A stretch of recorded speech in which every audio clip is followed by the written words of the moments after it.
Da, da, da, da, da, da. And we are live. Hello, everybody. Welcome to Start at Frame 1, my live stream for animation. My name is Andy. I'm a 2D animator and illustrator. And I want to share with you a little bit of my process here on the stream. To do that, I wanted to animate a walk cycle today of one of my characters I illustrated. And yeah, I'm very, very happy to do this. And thank you so much if you're switching by watching this stream. I'm more than happy to check all the chats on YouTube and Twitch. That's why I'm twisting all the time like this. I hope I can monetize everything in time. So yeah, let's switch to Photoshop, where we're actually gonna animate today.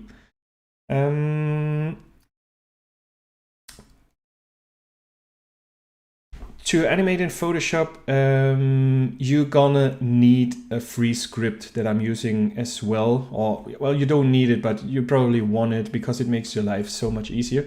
It's called AnimDesim, and if I'm not mistaken, I put the link for the script in the description of the video.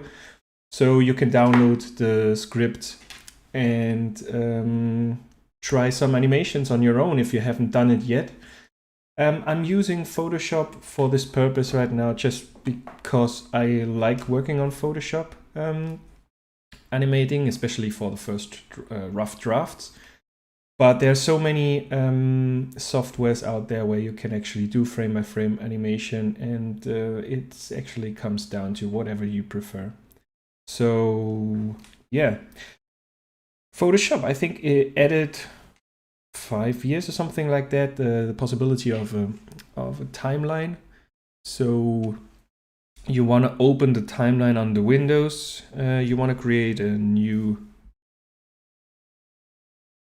timeline and set a frame rate here. I use 24 frames. And when you install the plugin AnimDesim, you're gonna find it on the Windows extensions AnimDesim 2, and you're gonna have this little toolbar here where there are a lot of tutorials out there on YouTube how to use all those buttons. I gonna use a few of them. Never really got into every button here. Most important are the animation folder, new layers, and probably duplicating layers, and the onion skin. If you haven't heard about all those words before, don't worry if you're very new to frame-by-frame animation. I hope I'm gonna cover a lot of that stuff throughout the streaming. Okay, I think I would like to cover first of all a little bit of the basics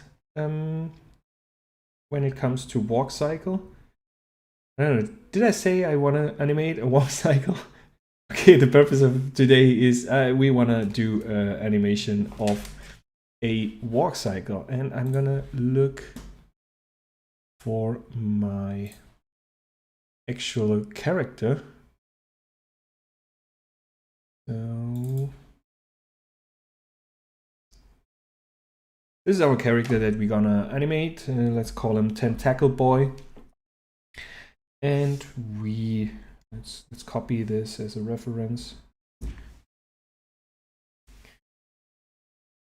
And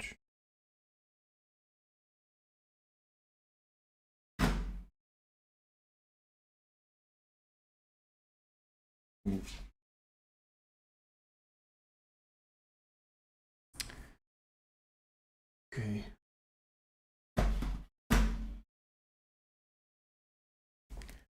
All right. So this is our character, Tentacle Boy.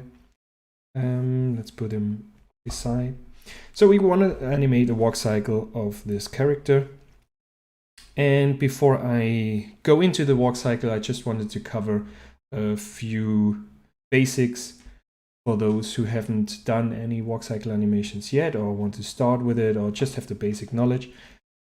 We're gonna break down the walk cycle into the most important poses, which are basically 4 poses that we're gonna repeat. Here you're gonna see them. It's the contact pose. We have our down pose, the pass pose, and the up pose. And gonna get back to the contact pose. So basically it's those 4 poses we want to have a look. And let's start with the contact pose. So I'm gonna start off with the contact pose where our character is gonna have both of the legs spread out and the weight of the body is evenly shared by both legs. So when we go to the down pose, the weight of the body is coming down and is pushing our knees out. So we're gonna bend the knees of our character a little bit further. The body is slightly tilted to the front, and the arms are at their are the most spread. So they're the how do you say, like, they're the most far away from the body. Hey Adam, yes, I am German. So we could also here I'm responding to the YouTube chat. Yes, I'm German. We can communicate in German, although I think it would be fair for everybody to keep it English. Spanish would also be an option, but just let's keep it English maybe. All right, so after our down pose, we have our pass pose, which is pushing the body to the top. We have an up movement, which happens through this leg, which is still stretched out and directly beneath the body. We're also slightly tilted to the front, and the other leg here is making its way to the front. And then we have our up pose, which already says it. It's the up pose. It's the highest point in our walk cycle. The stretched out leg here is pushing up as the heel is moving up, and the other leg is continuing its way to the front to finish again in the contact pose. The arms, they're always moving in the opposite direction as the leg. So here you see, let me see, let's clear that up. You can see here the leg that is closer to us is in the front, so the arm is in the opposite direction as well. For this leg here, the arm is moving forward while the leg is moving backwards, and so on and so forth. So this is very important because on this, with this detail, you already can ruin your walk cycle if you use the arms in the same direction as your legs. So take care of that. All right, let's jump into our animation here. And I think I prepared something here. Yes. So here we're gonna see, I put on the side the pose we are working on. So you always have the reference. We obviously gonna adapt our character to this position or to this pose. And to do so, we're gonna add a new animation folder, which is this button here.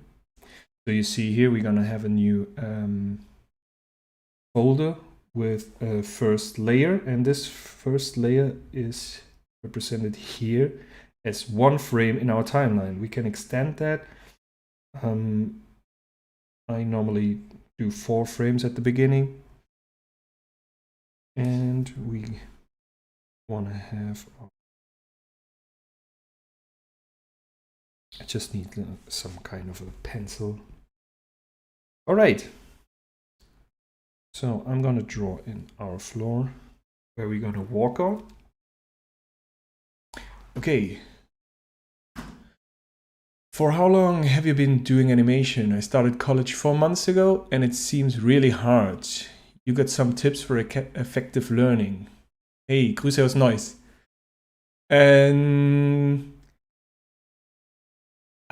I've done this kind of animation, which is the frame by frame animation. I think I started probably 4 years ago. And I'm completely self-taught on frame by frame animation. So that's one reason I wanted to do this stream, because back then when I started, I've never really found something technically on the technical side how to do this kind of animations. There are a lot of books about the theory, but not really about the programs and the workflow and techniques to use. That's one reason I did this streaming. I started with Photoshop animating, and what I did, which was just a really cool effect at the beginning, was putting type, like just writing some words that I wanted to use in animation, and traced the letters on Photoshop like 2-3 times on different layers, looped those layers, which you get this wiggly effect. That's how I started to get a little bit of a feeling about the drawing. And then actually started with walk cycles, which is quite hard. But I found this book, which so many animators recommended as the Bible for animators, which is called The Animator's Survival Kit. And I highly recommend it, because everything we are doing here, I basically learned from this book. And learn from this book means like I really sat down, went through the book, and did walk cycle after walk cycle. And just to get those 4 poses that we were just going through with stick figures. And I just wanted to make sure I know the right order of the poses, so I don't have to think about it anymore. So it's getting second nature. So then I can concentrate on a little more details, on the volumes, on the little movements and the second movements beside the whole poses, so it's getting more organic. And I'm still in the process. I'm not. I don't want to show you here in the stream how animation is done. I'm just showing you how I do it, how I learned to do it on my own.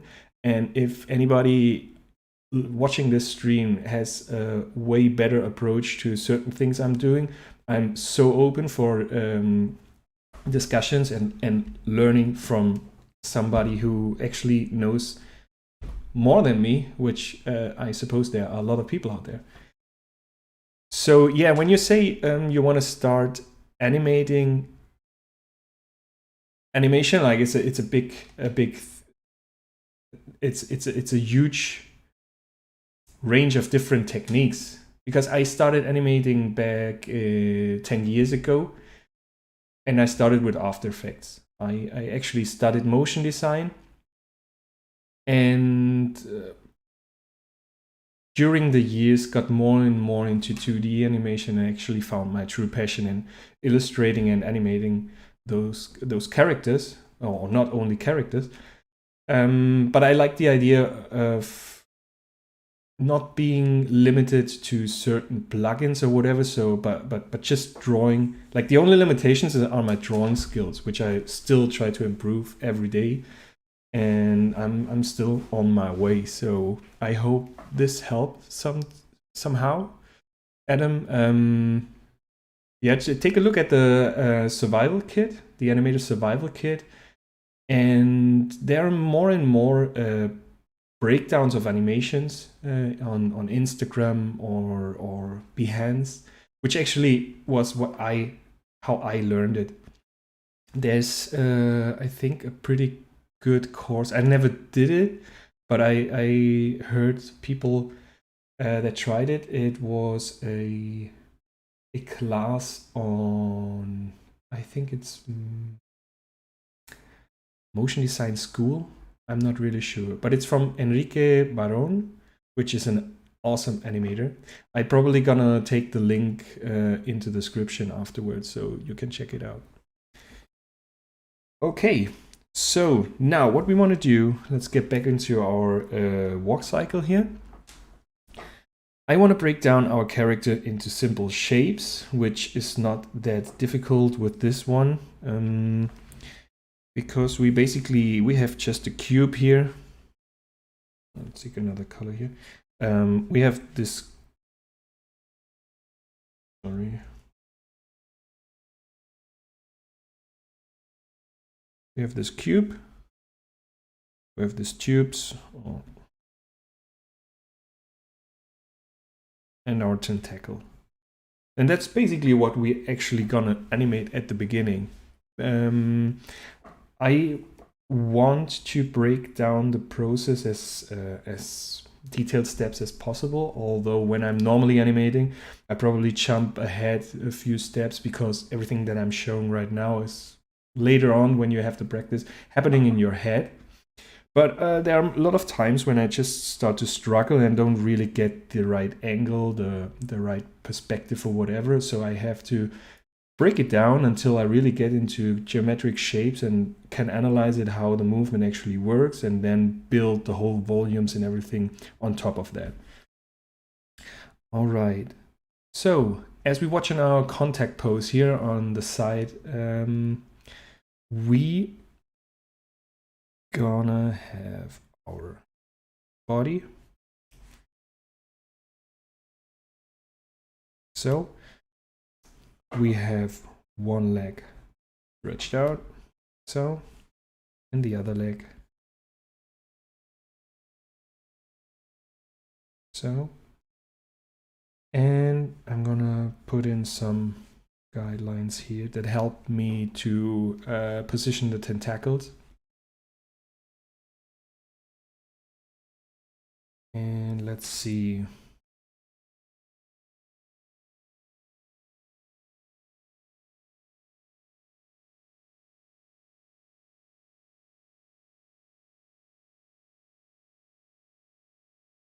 I don't know, Adam, if you're still there, but do you have any experience on animation?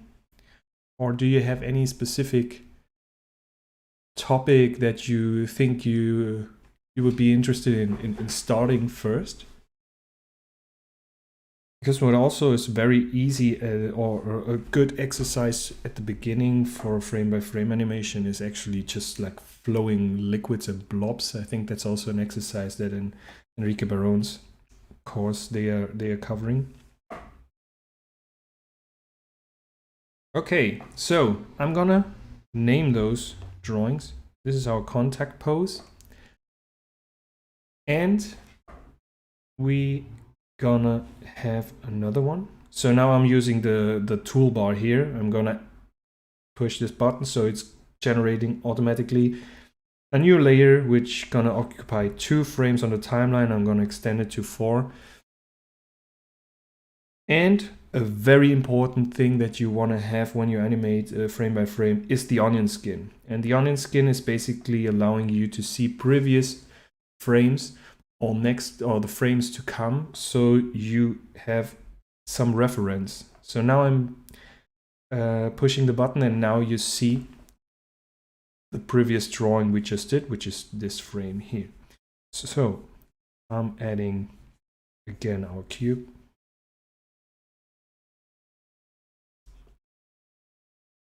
As we don't have any volumes of perspective, those are basically the same as our first contact pose, but what changes now after we do the first, or our character does the first step, now the arm that was here is gonna be in the front, right? And the same happens on the back. This arm is gonna be in the back.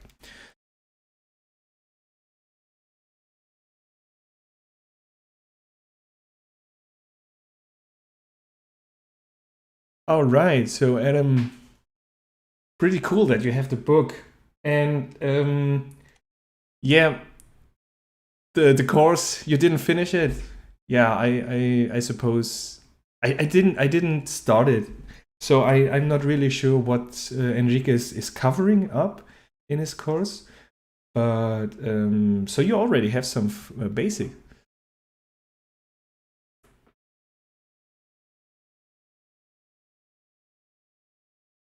Yeah, the thing is with the, I don't know, with After Effects and all stuff, there's so potent programs, and I actually am trying to mix everything together, like really looking the what benefits you get out of each program and each technique, and maybe combine them later.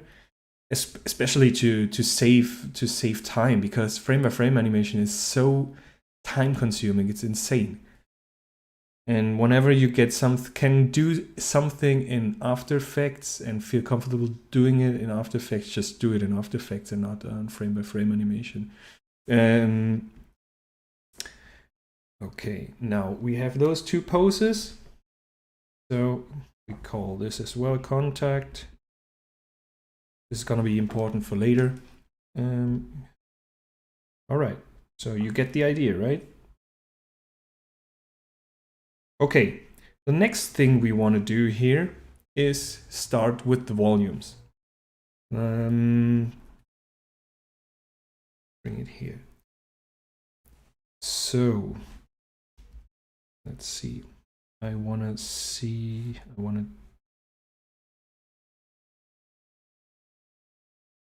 so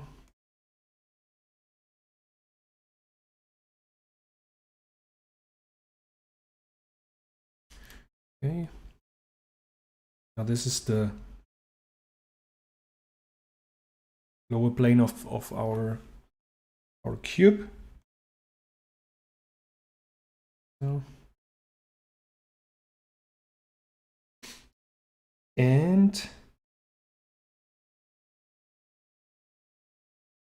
so now I probably want to see more of his face. He's slightly turning towards the camera, so we don't only see the side of him, we also want to see his face. Okay. And once he did the first step,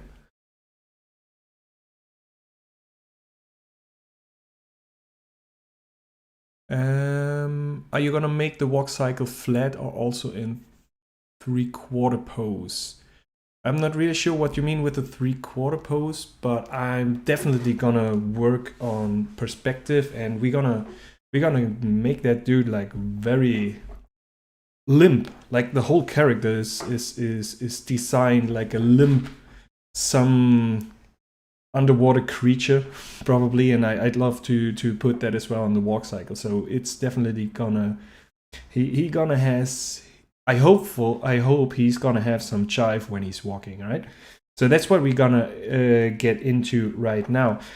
Here for this step, we're gonna see some of his face. Then when he gets the next step, he's gonna turn to the other side like so, and we're gonna see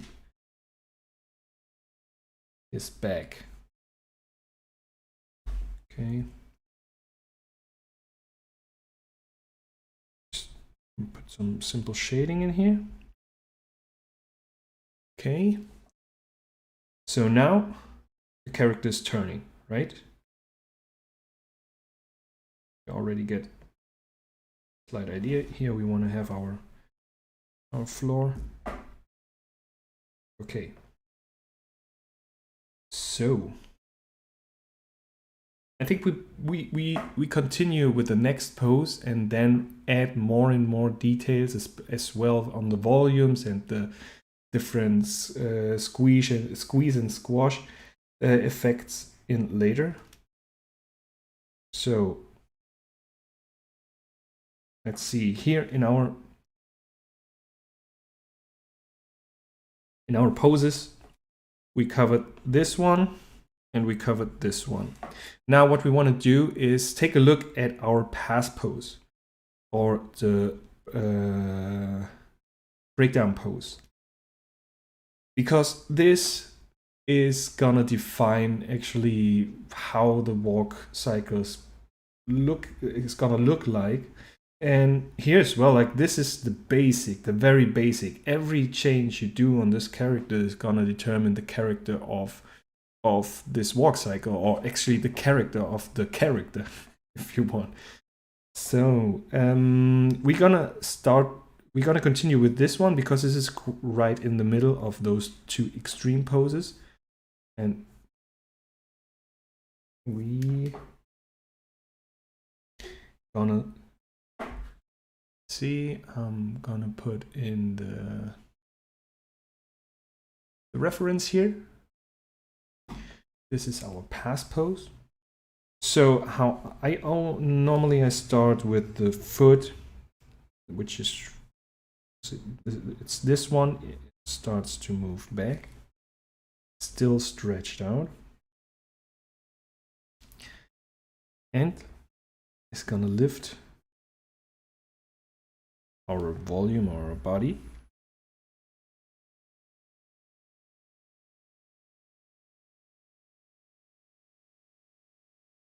So, and our leg from the back is starting to move front. Oh.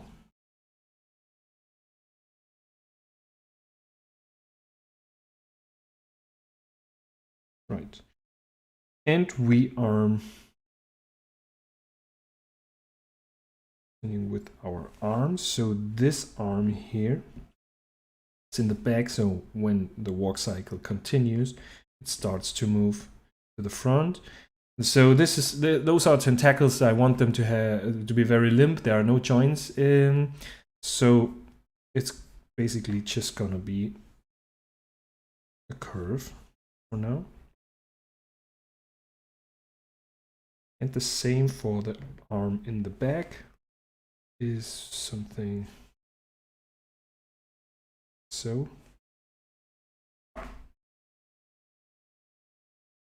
And now you already have a pretty good feeling about the walk cycle, right? It already feels like a walk cycle.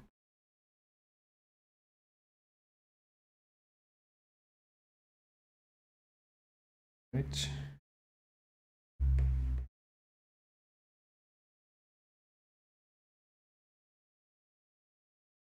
So let's continue with a little bit of our volumes.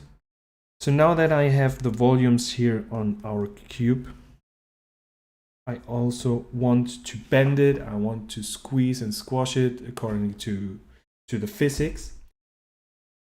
And here, as we see the lower part of our cube, I want him to move something like this when he walks, all right? So he's bending towards the camera and away from it.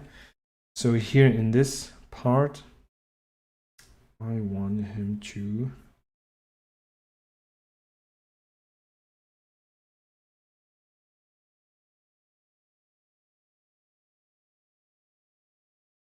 so.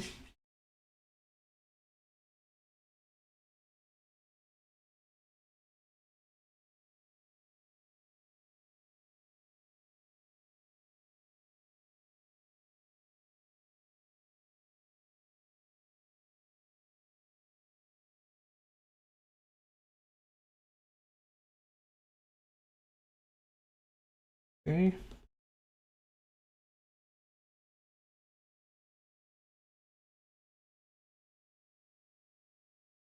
All right.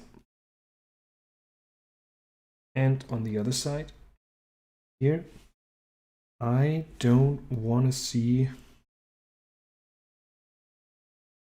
anything at all from the lower part of the cube, as the whole volume is bent towards the other side. So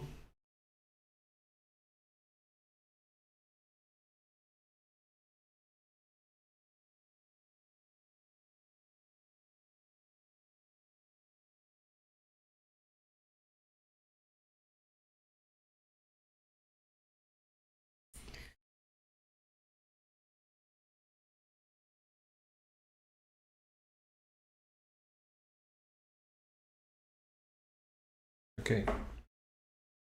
So now look at this.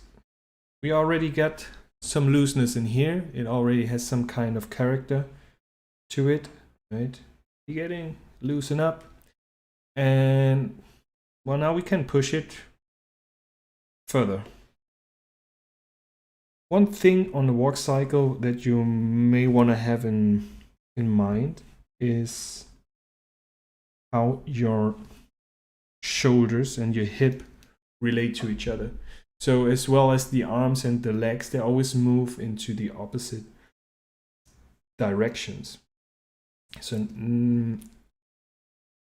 when we look at our arm is in the back, which means normally that your shoulder is dragged to the back as well, like your arm is going back, which means like the upper body is rotating towards the back while your hips are going into the opposite direction, because this foot is going to the front and just pulls the hip with it.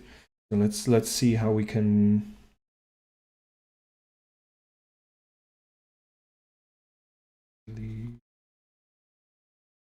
so I'm gonna draw on top of this. So we use whatever we have as a reference. Okay, so this part is gonna shift, like this edge here, gonna shift to the front, while this edge goes to the back. And the other way around, this edge here is gonna shift to the back, while this edge in the back going to the front. So, okay. And now we're just gonna combine them. Back of our volume. And front. Getting messy here. Let's let's jump back. I'm probably gonna use another layer here. Okay.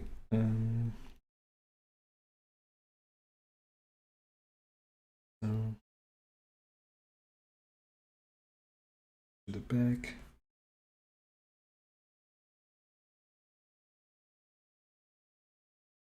Okay.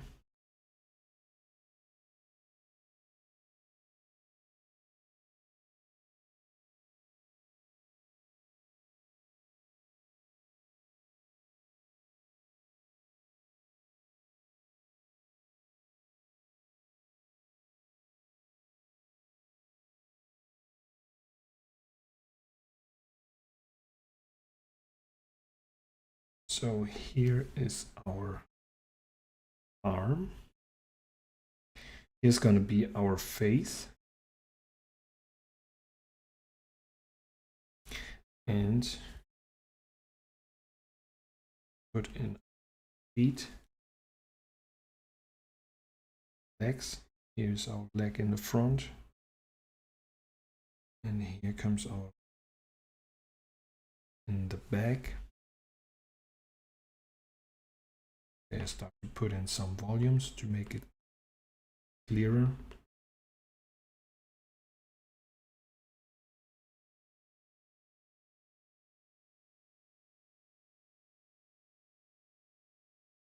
Okay, let's try the same thing here with this one. So as our hip was this through to this leg is moving, is rotating towards the front. On this one, it's moving towards the back.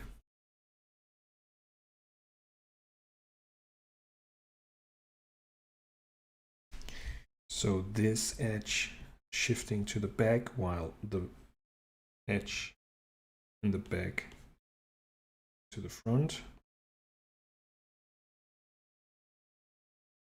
And here this one shifts front.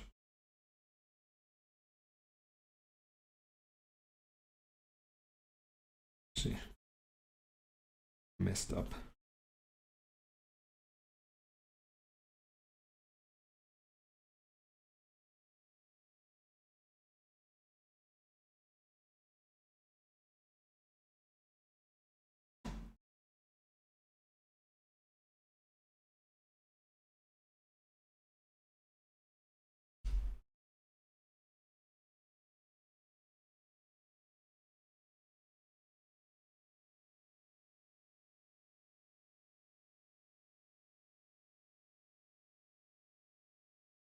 Front, and here we go even further back. Oh.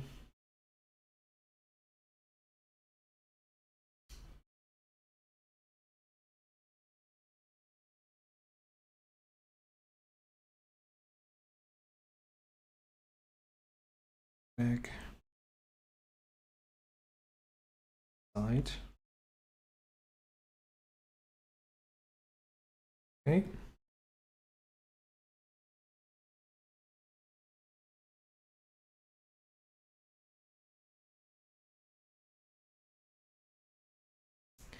I feel like here the cube is a little bit too big.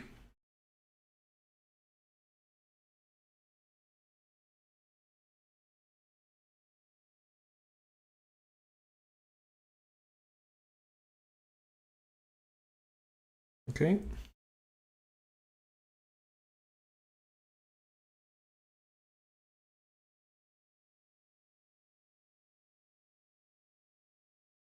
I don't know, like this twist here, I probably want to see more of his face, that twist.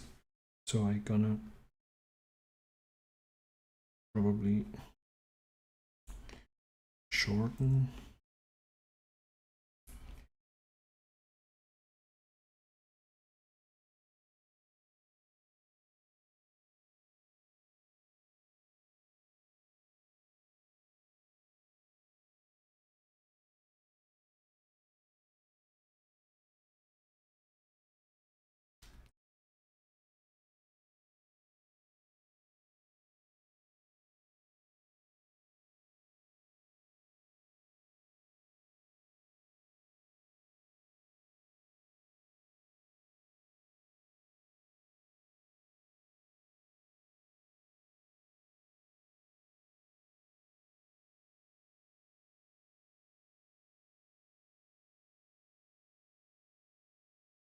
Okay, so we see his face afterwards. Just before it was a little bit too much. Okay.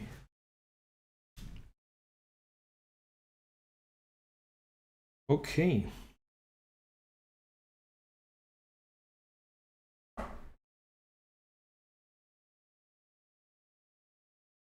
Get in some. See, let's do this in another color. I want to draw as well the lines that I'm actually not seeing, which is from the bottom plate here, just to get an idea where the legs are attached to the body. So now I know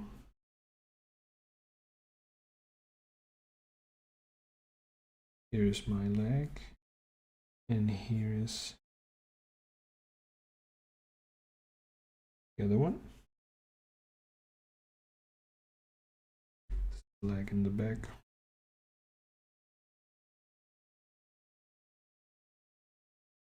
I'm gonna shade it a little bit so we don't get confused with the perspective. Okay, here we already get it. And then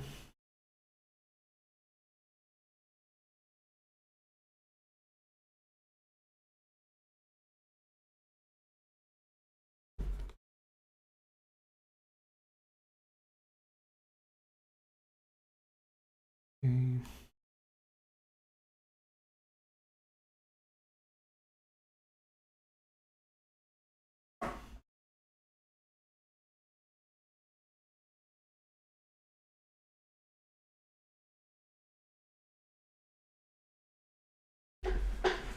Okay.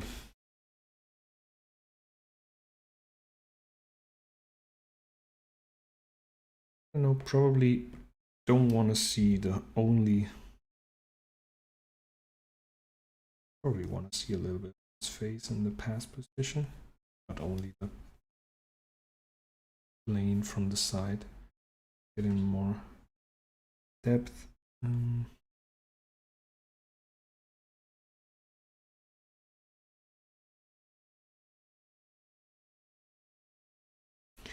So here, this foot coming back, and we have our foot in the back.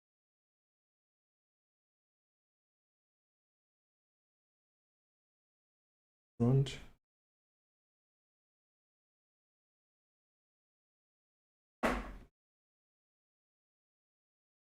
Okay.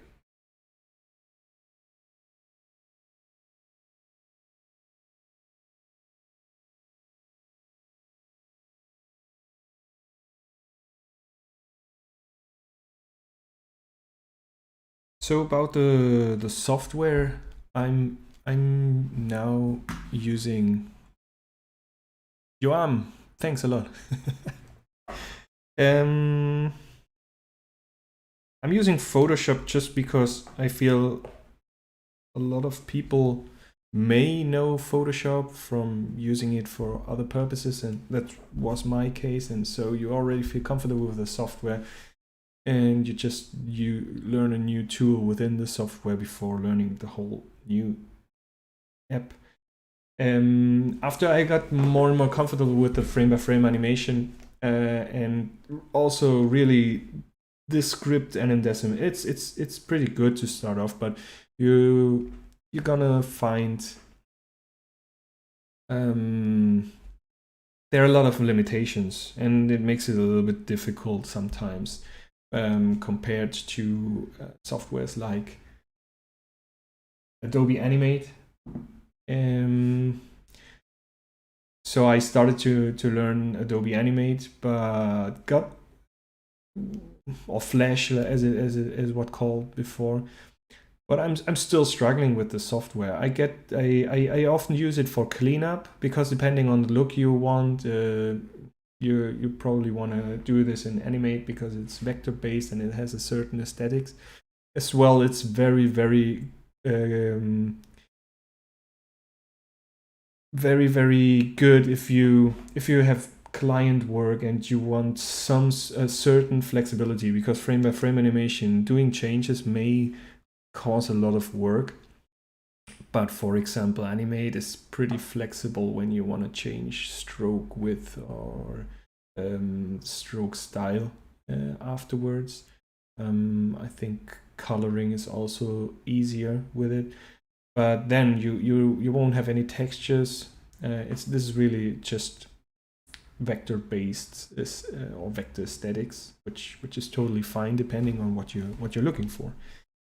Maybe for the next stream we're gonna do the cleanup of this character, and we could jump to Adobe Animate, depending if like drop me a line or a comment on what software you would like to do the cleanup, and we can do this in the next stream on Monday. Okay. All right. So now that we have done this, we're going to continue our walk cycle. So until now we have one step. It's not looping because our arm, which is in the back, is in the front and if we loop it, then it suddenly jumps back. So we want to have another step where the arm or the arms go back into their initial position so we can loop the whole thing.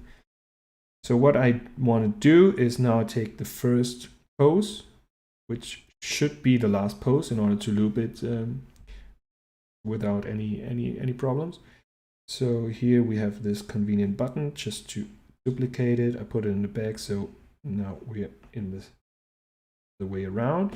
And now I want to add the same as we did here. I'm gonna name this pass. We're on a contact, so we add a new one here. I can extend it, I can drag it and extend it to 4 frames, or I also can use those buttons. And I want to have the onion skin. Now I only see the previous image. And here's already one thing that is different from Photoshop to other actually animation softwares or softwares that are supposed to help you with the animation.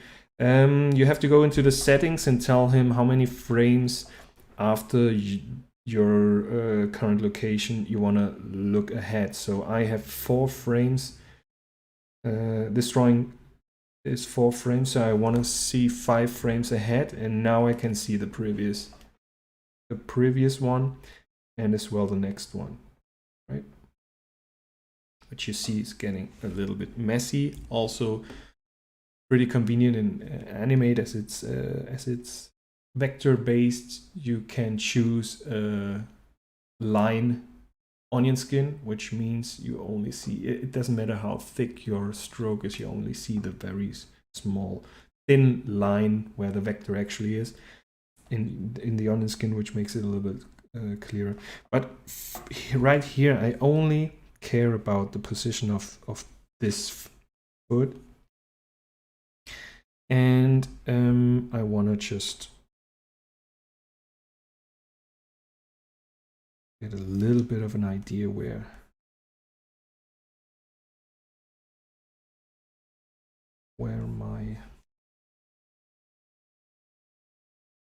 my body's gonna be. Yep.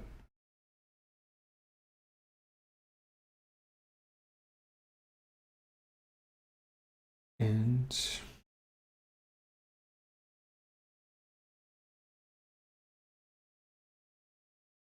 starting off with our stick figure. Here our arm starts backwards as it's just a tentacle. It's gonna drag behind. So bam, right?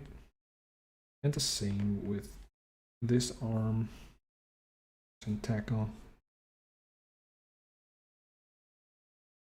Okay. Now I set the out point here. I don't want the last drawing to be shown in our loop as we already jumped to the front and it's basically the same image. And here we have our walk cycle. So thanks a lot and see you on Monday. No, I'm kidding. See you.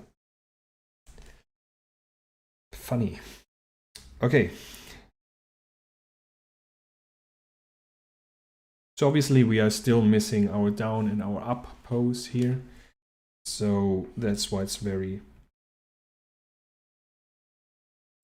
fast, the whole thing. But it works, right? We have our first check. Okay, it works. Let's continue. That's why it's also very convenient to really just start with this rough drawings, because you can pretty quickly see if something doesn't work.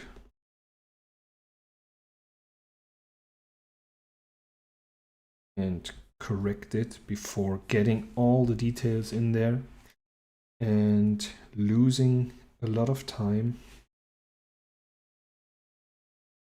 when probably your client is already waiting. For client work, I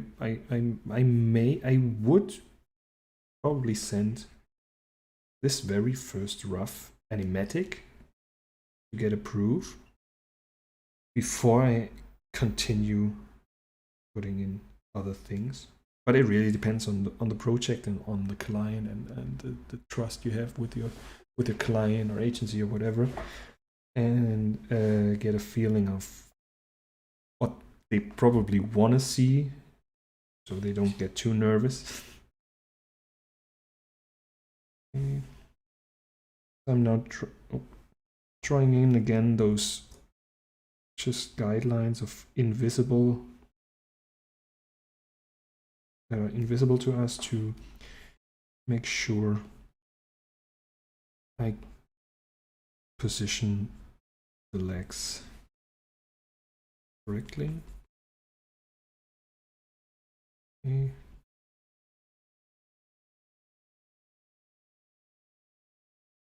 Front.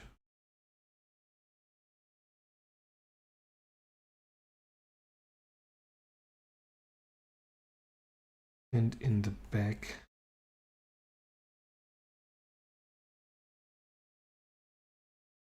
Completely stretched out.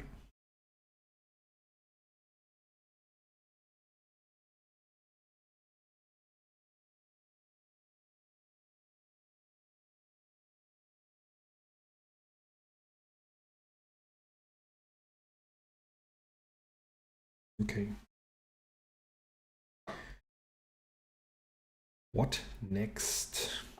Like, this is so rough. I think we could just leave this as one.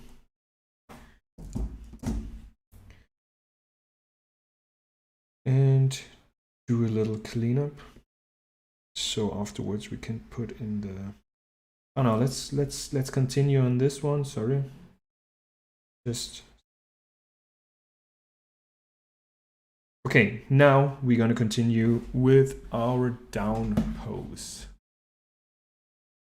We have our past poses. Now we're gonna want to see our down pose. And if you want to see more of characters and that are gonna be probably gonna be on the stream here for some purposes, make sure you check out my Instagram, where this fellow already was posted a few weeks. But I thought I want to see this guy moving. So yeah, for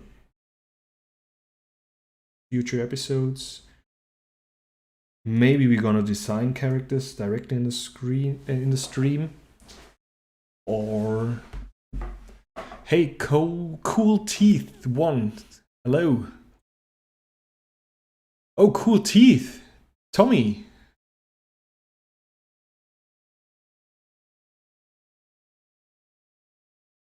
Nice. All right, let's do our down pose.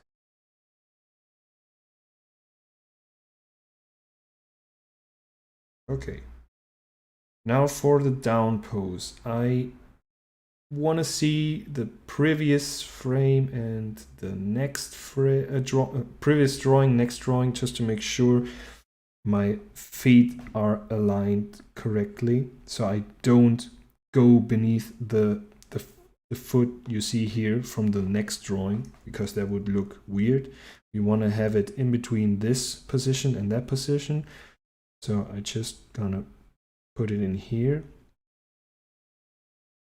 And sorry, I messed up. Now we are at our down position. The down position.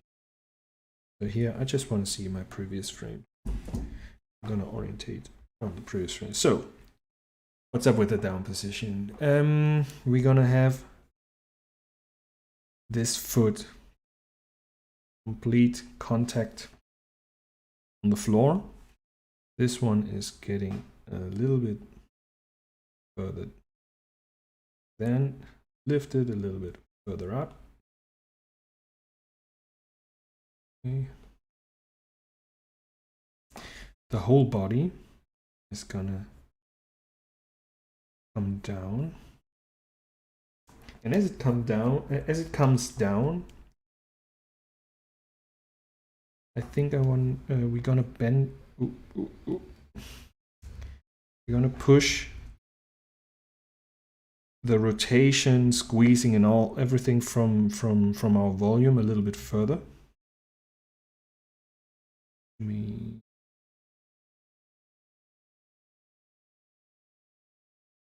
gonna see even more of our top plane. We're gonna see even more.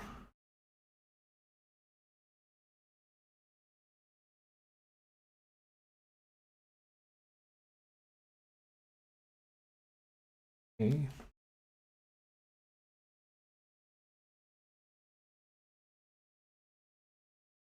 It's quite extreme.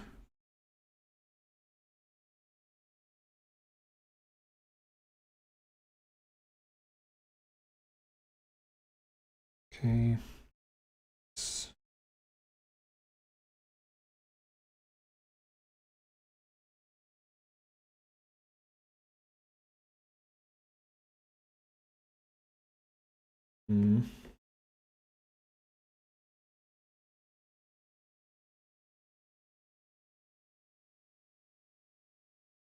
I figured instead of using the onion skin, it's most of the time it's easier just to go back and forth between two frames to actually feel how the movement will look like.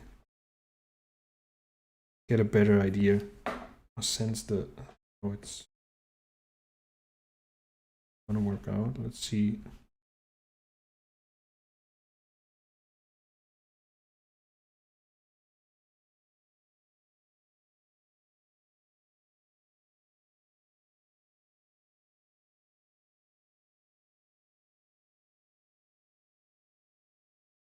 Okay, now our front leg is bent as the whole body weight crushes down, and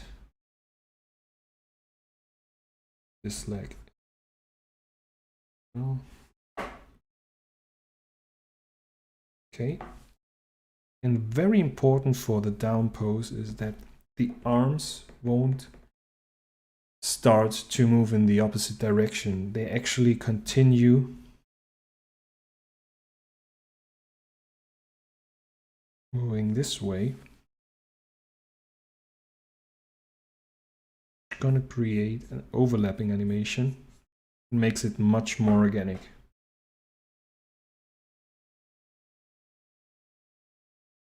Let's see what.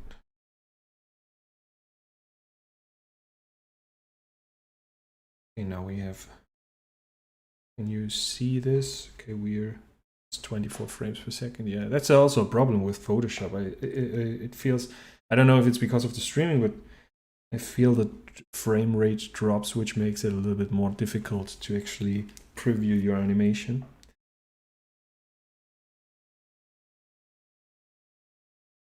Okay. So, and now after the pass pose, we're gonna have our up pose. And this is the highest point where our character in our walk cycle. So I wanna have see, wanna have a reference from the previous frame. I'm gonna okay. I'm gonna get higher. Now we're gonna start already to see some of the back, because when we continue, you see like here we see a lot of the back, so it turns away from us. And this is the highest point. And quickly bend here.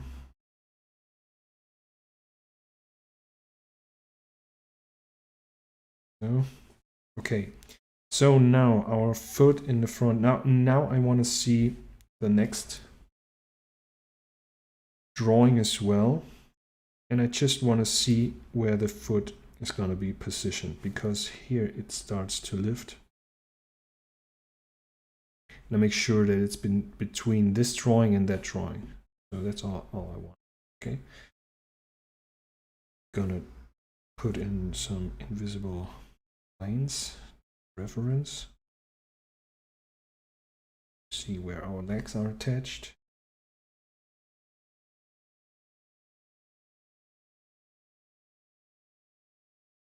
Okay.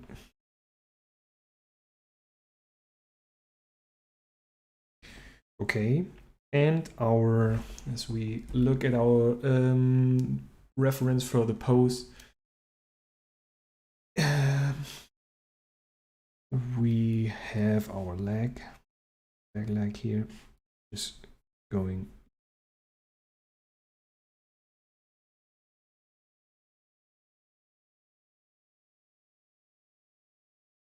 So, and actually your feet, when you walk, you only move your feet as little as you know to not fall over them. So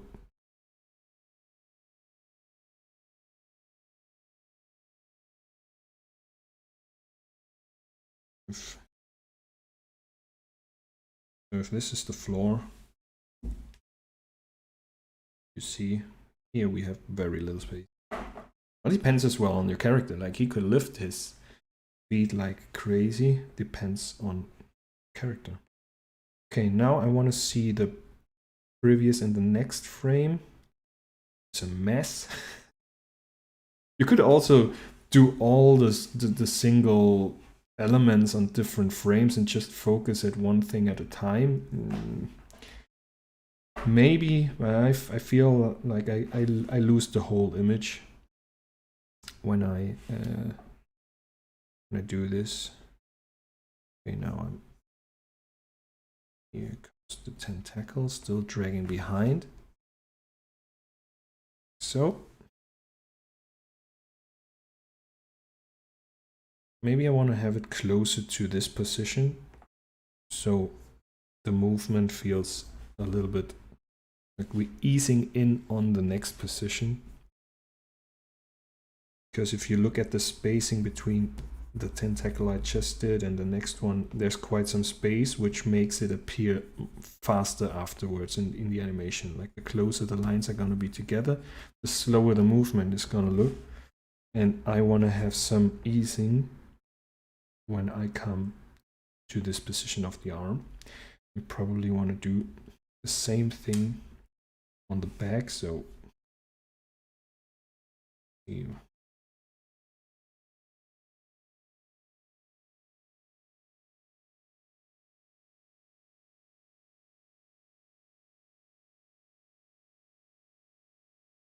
okay.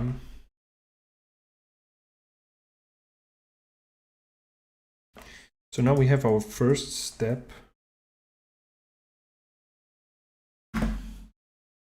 Save this for a moment. Our first step is finished. We have our contact, we have our down pose, we have our pass pose, we have our up pose, we go to the contact pose, and the second step is actually, until now, just the pass pose. So we have to put in as well a down and up pose. Well, it looks really cool because he's got some attitude here going on when he walks. As we have the first step, we have more drawings for the first step, so it's slower, and the second step is just very, very quick, as we only have the pass position. Yeah, but for the purpose of the stream, we're gonna continue as planned. So contact pose, pass pose, put in between our down pose. All right. For a quick reminder, contact pose, pass pose, we put in up, down. For the down pose, I only want to see the previous image and want to get a little. We want to bend it even further.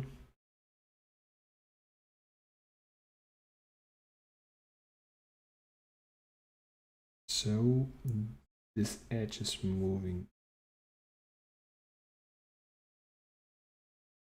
further back.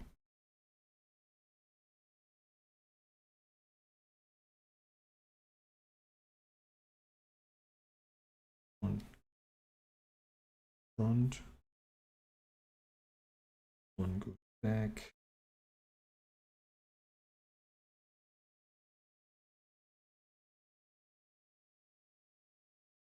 How this looks.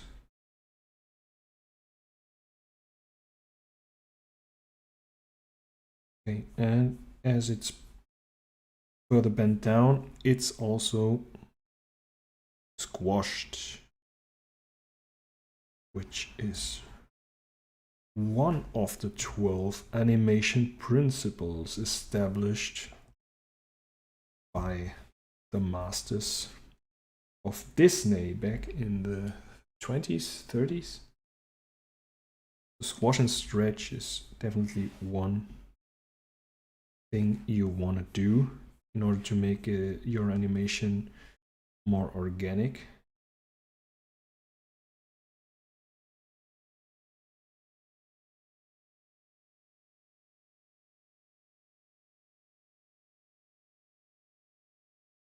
Okay. And just switch back and forth between the drawings and get a feeling if it's working your way or not. Right? So this is the back of our character. Okay. Now we're going to continue the movement of the tentacles here. So, and this one as well.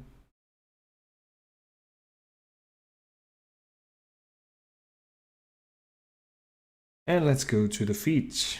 This one is now completely on the floor. Oh yeah, let's put in the invisible lines, the guidelines, just to make sure we have our legs position. Okay, this one further. And here.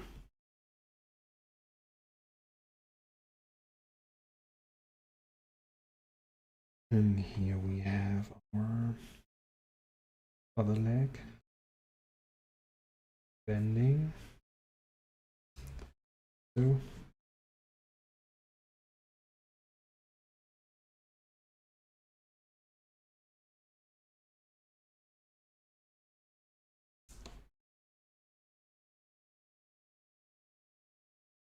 Okay, boom.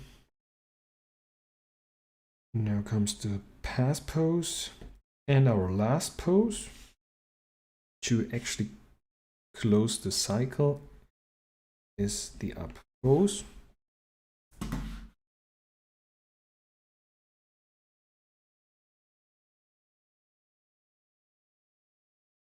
And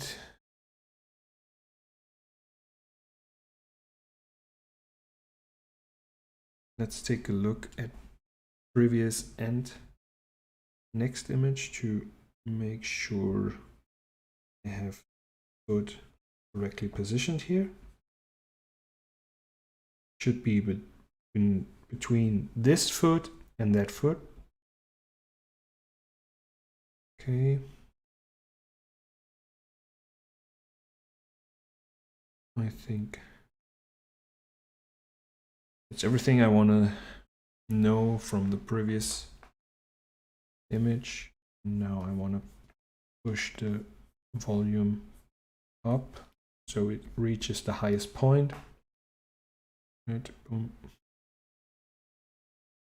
And we're gonna start to see some of the front.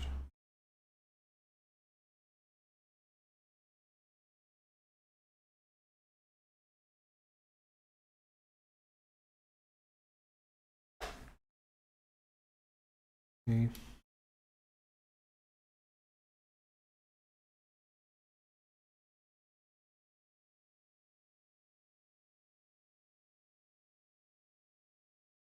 But okay,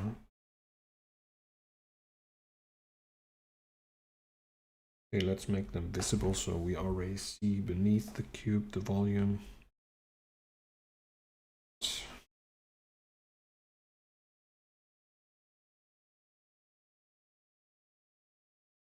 Back and comes our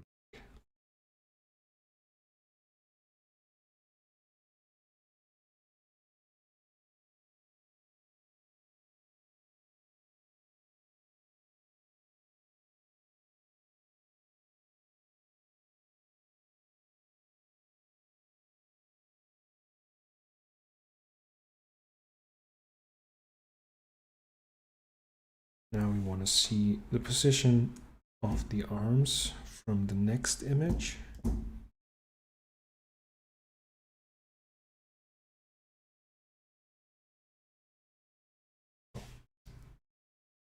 Okay, it going backwards. So here our arms, something like this, and in the back something like this. All right, now when we hit play, there should be a complete walk cycle. And it is.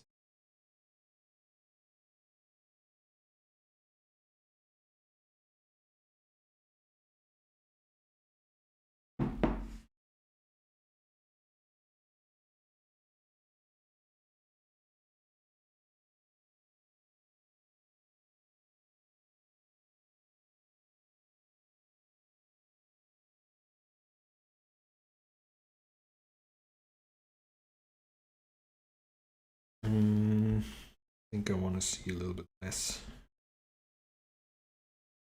bottom plane. But everything else seems to work fine.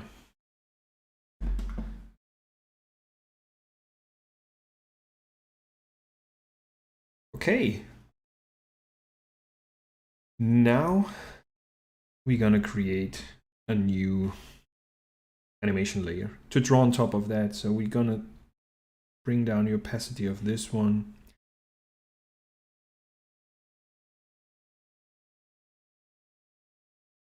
And start working with our drawings. And maybe I just want to put now the volumes of our tentacles. And for the sake of clearance, let's put another color here.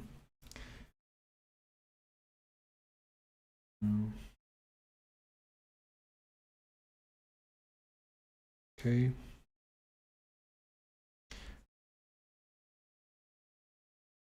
I think I'm just gonna keep it like this simple for the tentacles, and then afterwards see where the downside of the tentacle is and what's gonna be visible. Okay.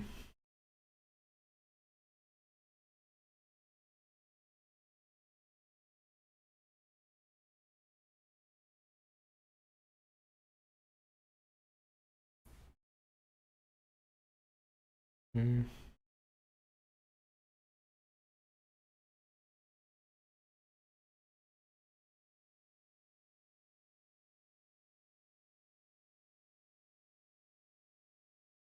Okay.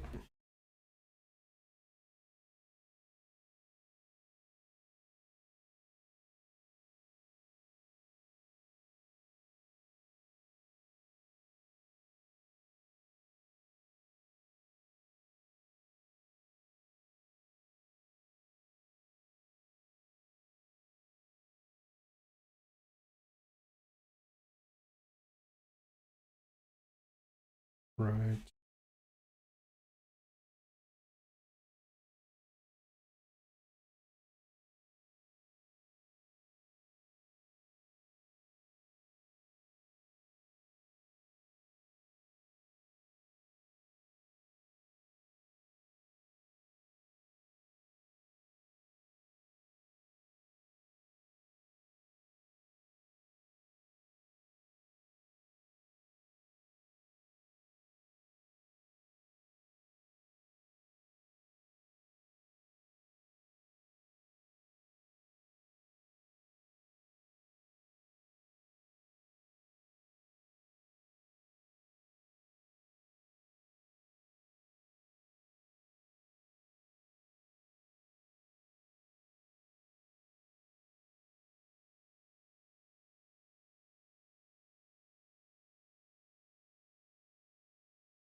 Here I feel like the problem I have with this one, it's basically, it seems like the arm looks the same, it's just moving a little bit up, but I want to have this curve a little bit more straightened out.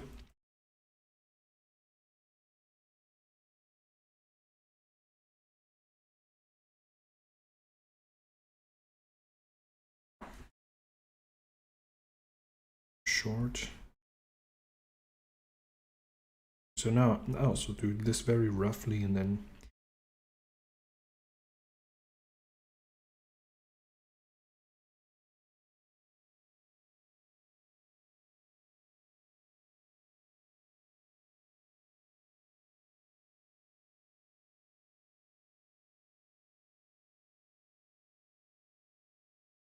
just by the way the tentacles rotate or which way they rotate, like now they're going this way, the arc has a certain character to the walk cycle.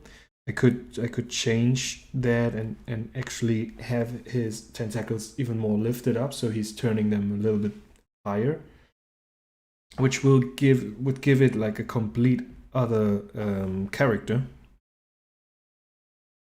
which shows there are like an infinite amount of possibilities just to create one walk cycle for a character. So this character could walk like in a million different ways. Each way will give him another personality. So let's see that. All right.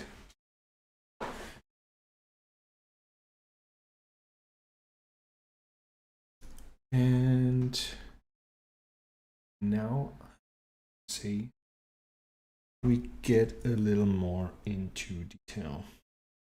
Also, problem here in Photoshop with the scripts. Now you cannot merge those two together. It's not possible just to keep it more organized. So I'm working on top of that.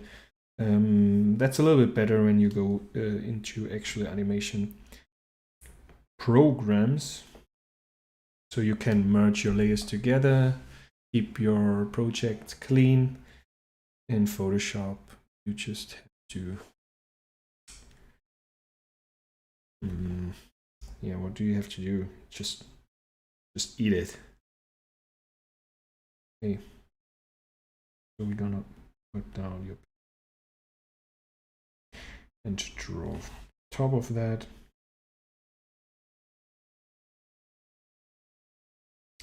And we're gonna start to put in more details. As, for example, the socks.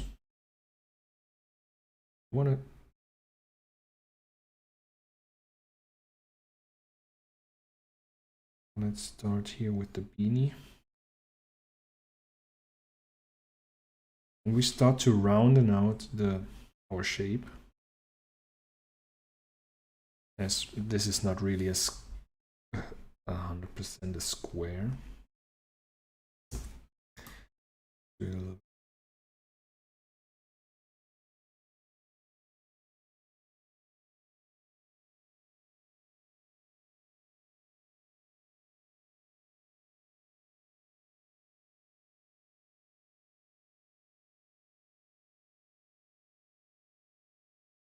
So now we don't do actually a cleanup. We just use a little bit a thinner pencil in order to get more details.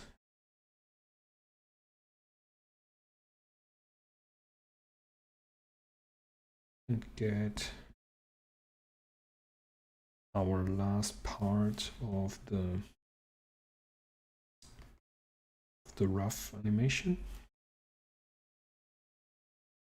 Now you can see like these lines beneath, they really help me to put certain details.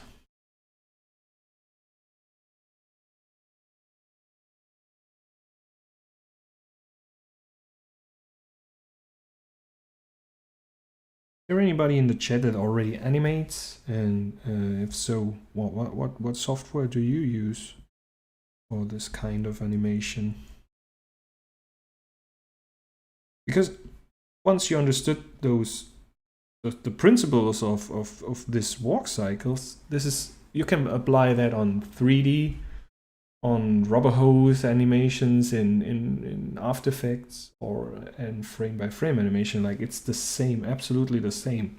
What may be different are the limitations you have, and when you animate in After Effects, you're probably gonna have less possibilities when it comes to bending and squeezing and whatever your volumes are doing in order to make it more organic. But you can apply it. You can apply everything of that.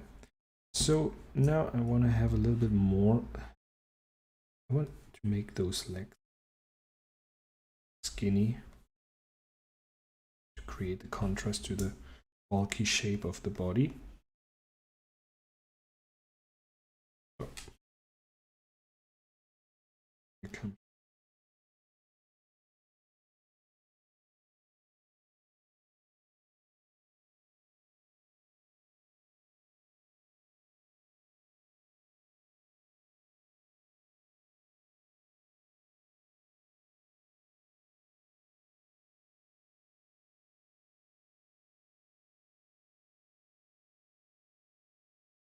I think I'm gonna start out as well with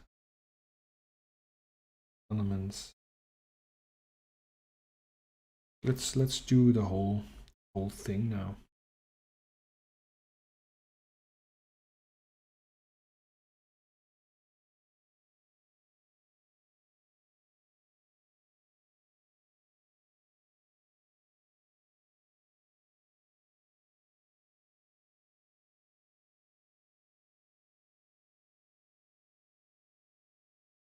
Okay.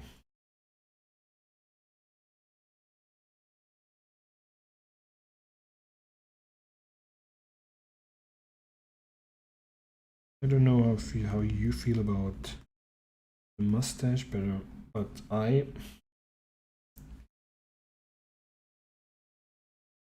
seems like I cannot create characters without any kind of facial hair. Preferably a mustache, because they rule. And if I had proper facial hair to grow a cool mustache, I would.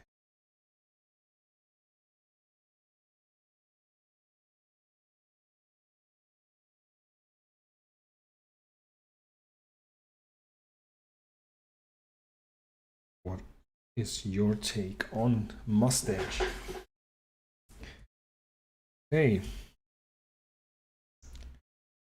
Now comes sock. sock number 1.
So here's as well like secondary animation. This part of the sock is still dragging behind here, and so that's why I drew it this way. I'm not an animator, but I want to get into the frame-by-frame animation. Any advice? By the way, I'm using Photoshop for photo manipulation. So I would stick with Photoshop for the beginning. And yeah, try the script that I put in below. Download it. It's called Animdecim. And just play around at the beginning. Play around with animation. Just put in... Try the very basic principles of animation is the bouncing ball. And as weird as it sounds, once you know the bouncing ball, it's basically applicable to everything else. The first time I heard that, I called BS on it, but it actually is insane how you learn squeeze and squash and distortion and all that kind of stuff that you later need in order to make a cool character animation or whatever it is. And learning those principles will help you in any kind of animation, even if it's a frame-by-frame keyframe animation in After Effects. So yeah, I highly recommend experimenting it. Do the bouncing ball. Look for different kind of tutorials, and as we mentioned before, the book, The Animator Survival Kit, is basically includes everything that I'm using here, and most of the time everything I do I refer to this book. So The Animator Survival Kit by Richard Williams, who was the animator on Framing Roger Rabbit. It's a super helpful book, and I'm still not done with it. I'm still... I just have it right here. It's this book, and it's full of knowledge. So I highly recommend it. I think it were like was like 50 euros. And I heard about a version where there are actually animation classes on DVD from Richard Williams. I don't have that edition, I only have the book. And I highly recommend like practicing the stuff that's in there. I'm normally not that guy who... when I got it, I thought, yeah, I'm gonna go through the book and look at pretty pictures and whatever. Just having this book is awesome, but then I actually sat down and started to study Richard Williams' teachings on animation, and practiced it. Like practice it really on stick figures. Start with stick figures, and it's super fun because with stick figures you don't even have to animate 2 steps, as there is no dimension. You only have to animate 1 step. The second step is basically the same thing, and you really easily get a result. Tweak around, try different stuff, see how this actually changes the animation. Yeah. All right, this is our first drawing. A little bit of shading here. Okay.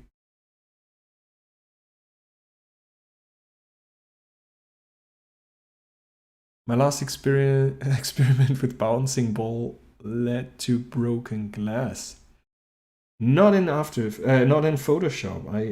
Well, it depends how you push your pen down on the screen. But I get it. Bouncing balls are no game. They can cause severe damage. So you see, animating is quite a dangerous business. Okay. Sweet. Now.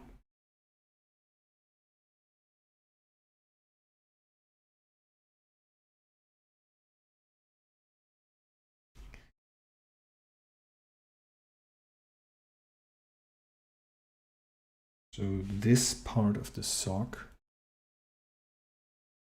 now comes down as the whole foot landed.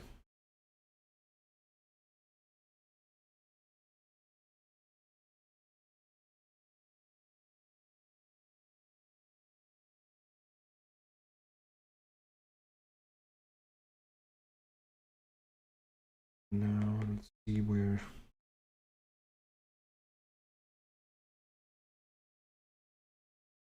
Good. So I just determined the position of this part of the sock just by switching and see if the position feels right.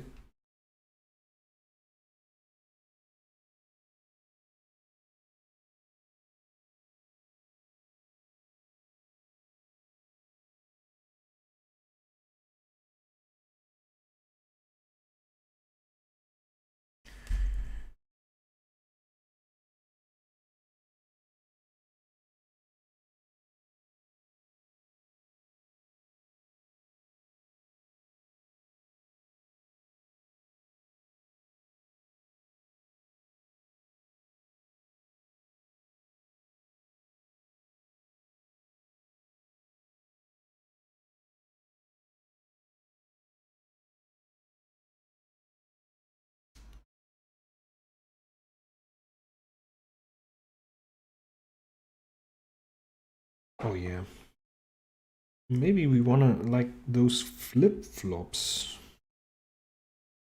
Actually, when the foot is bent like this, I would say the natural movement of a flip-flop won't be that attached to the foot.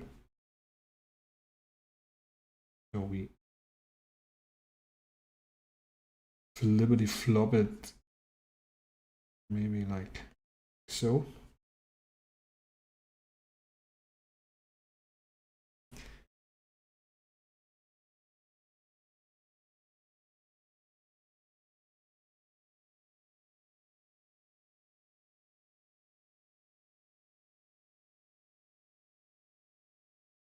Okay.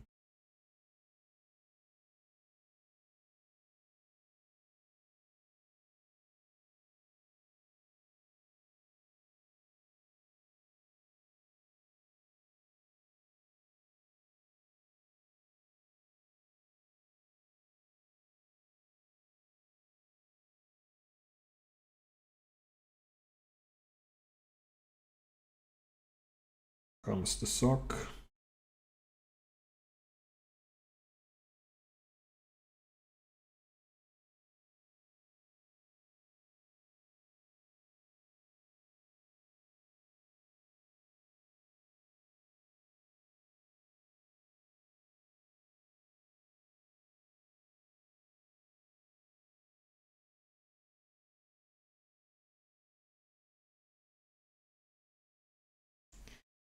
Okay.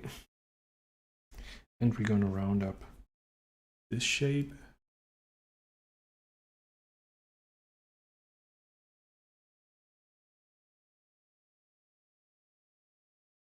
Gonna need our beanie.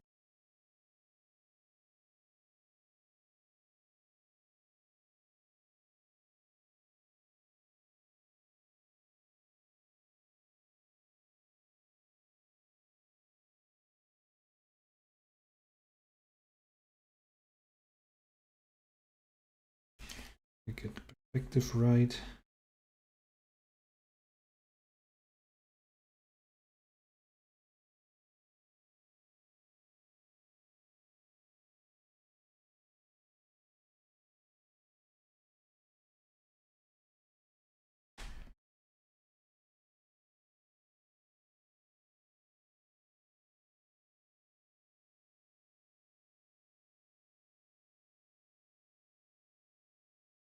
Okay.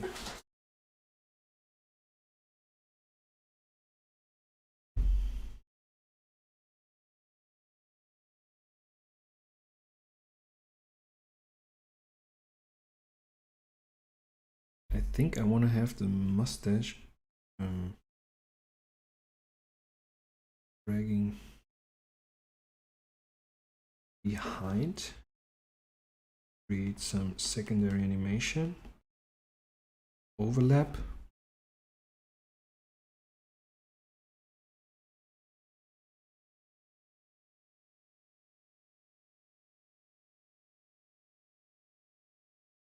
Always good to break it. Okay, and now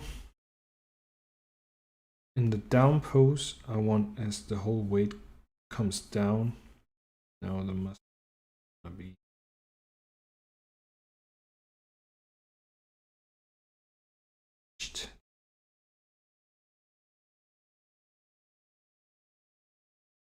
bam. Okay. Let's see the tentacles.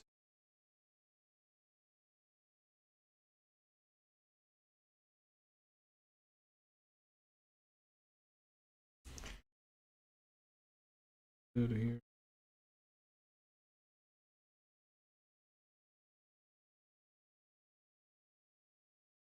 And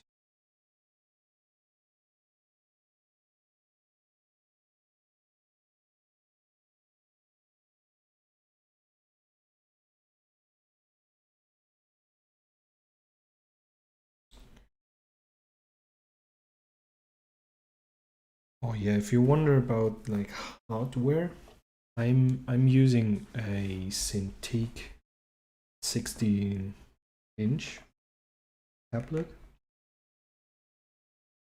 which I haven't had when I started frame by frame animation, which I had a tablet, another Cintiq, but it was not like this monitor tablets where you just can paint or draw on top of your tablet. Which was alright for practice purpose, but holy moly, it's a game changer. People say like don't worry about the software and the hardware. I agree on the software, but I feel like the hardware can help a lot. It's not like the only thing that matters, but when I got the Cintiq, it was really a game changer, and I think they are now more achievable. Like I have the HD version, which was more expensive. I have a 4K resolution, which I never use, because if once you use 4K, like you don't see anything of your interface, it's too small. So there's another version now from the Cintiq, but I really enjoy animating on the iPad. There's an app that is called Rough Animator. I use that a lot just to do some experimentation, and the user interface is pretty cool for the tablet that you actually have in your hands.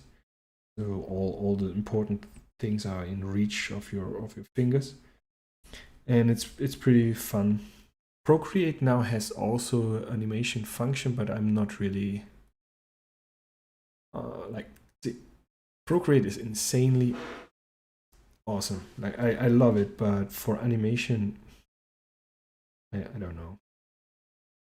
Maybe they're gonna tweak some things and continue on developing more animation friendly or more animation tools.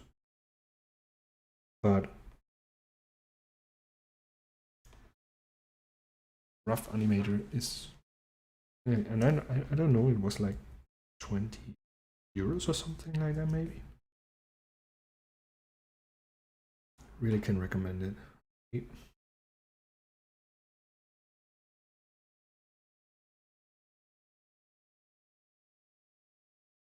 So yeah, at the beginning I had this normal tablet where I was just drawing, but had to look at the monitor, so you're not really looking what you draw, but it already helps a lot.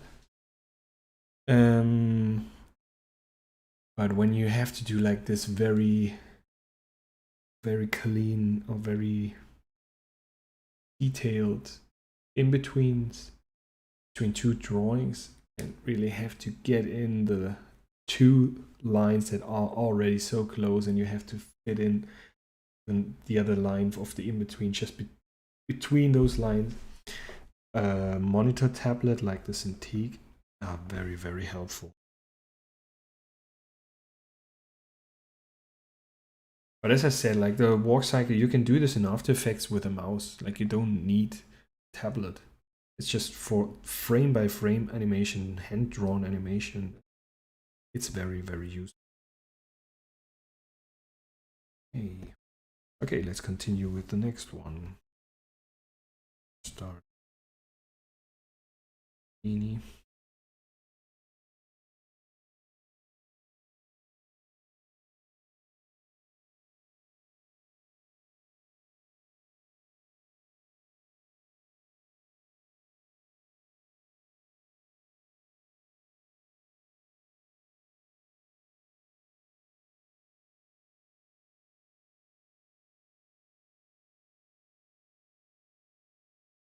Let's round up the volume.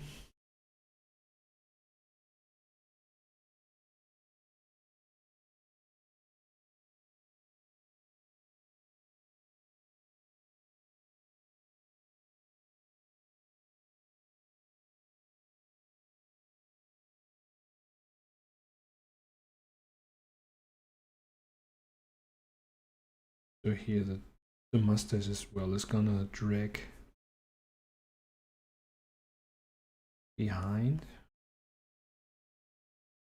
as we're moving up.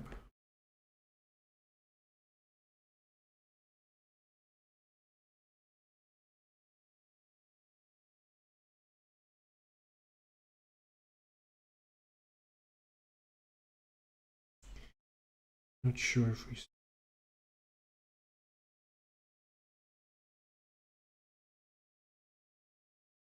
see here a little bit of downside of the tentacle. I have no idea how those things are called. You know, please help me out in the chat. Those little things here.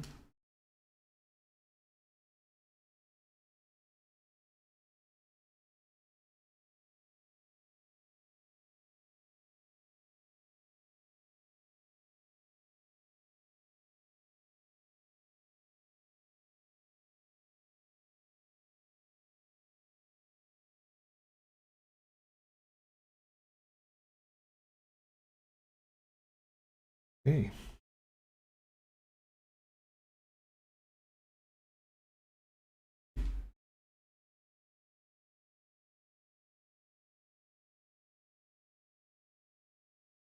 Straight up.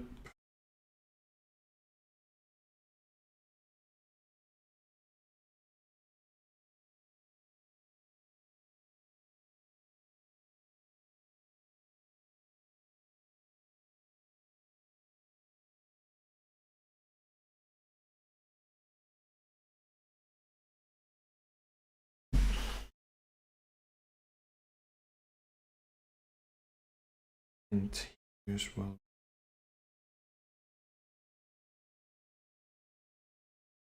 Attach the flip from.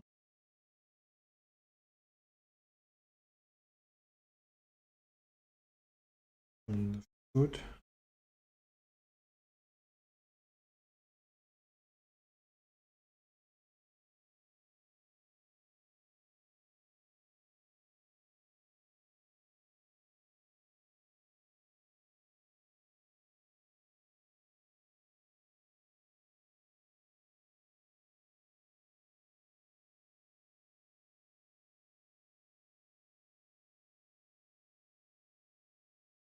Okay. Now let's see the. Here.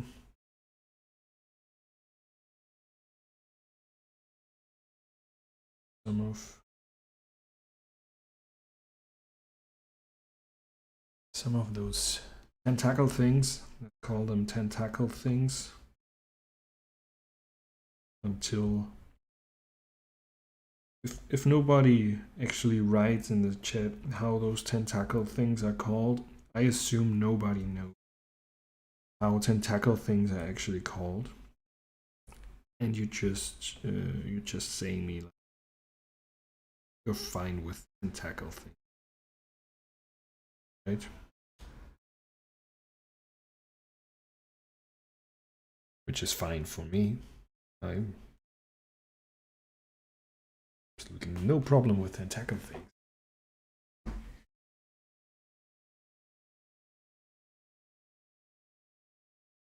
All right.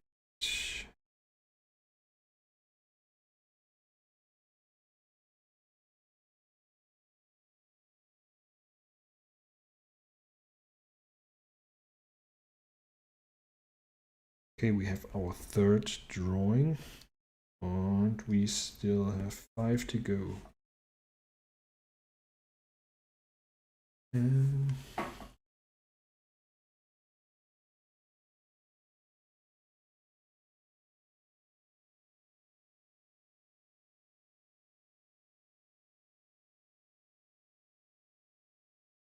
Beanie.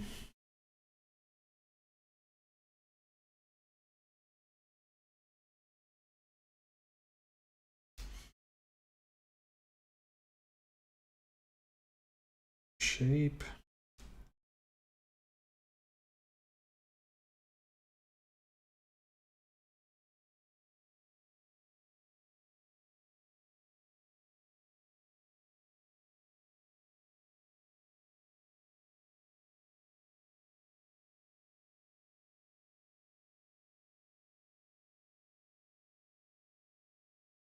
Oh, to keep it animation wise, I just saw on HBO the series Primal. So if you are into animation and you want to see a cool animated series, holy shit, Primal is insane. You're not supposed to watch this series with kids, as it is insanely brutal. The whole series is without any spoken word, which makes it so awesome because they achieve all kinds of emotions and storytelling just by the animation, and it's so good.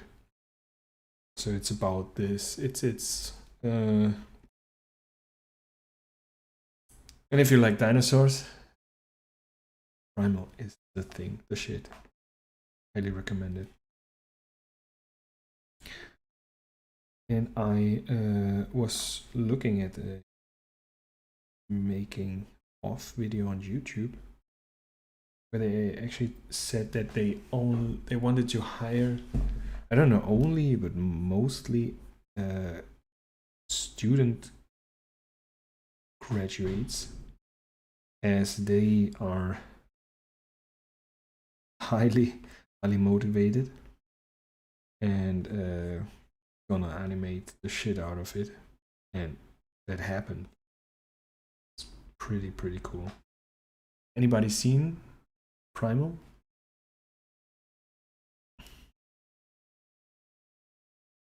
And one of my goals that was actually to get some footage of the series and dissect it, like really analyze it. And because there were so many, there's such cool running cycles. They seem so dynamic. And I definitely wanted to take a closer look and hopefully learn something from that. That's also something I do quite often when I see something where it feels so different animation wise. I try to capture some of the material and just load it into an editing program and scroll through it frame by frame and try to figure out what it is that I actually like so much. Specific animation.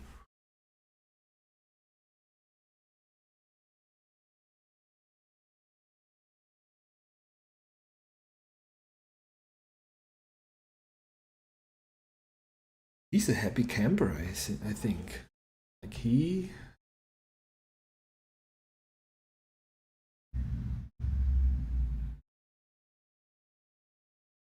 yeah, he's having a good day.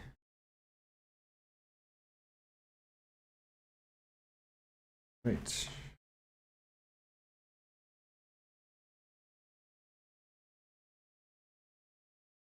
Sock here.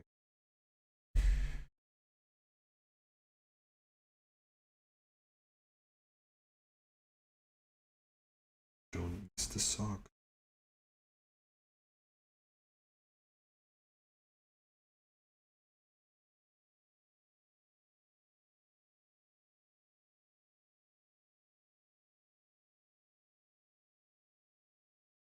Okay. And one more.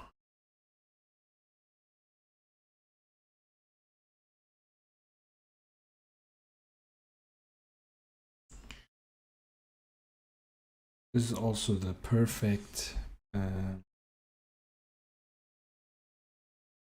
activity to listen to music or podcast. I feel like lately I'm listening more to podcasts because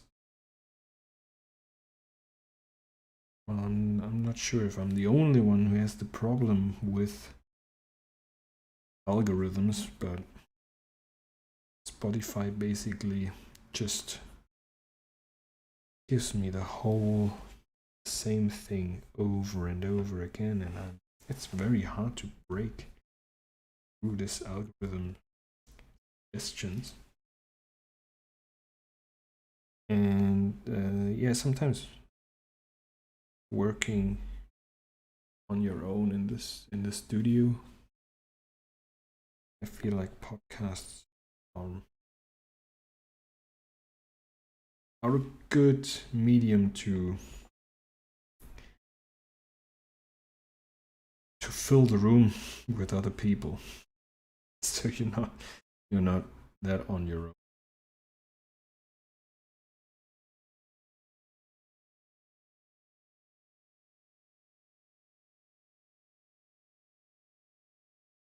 Mm.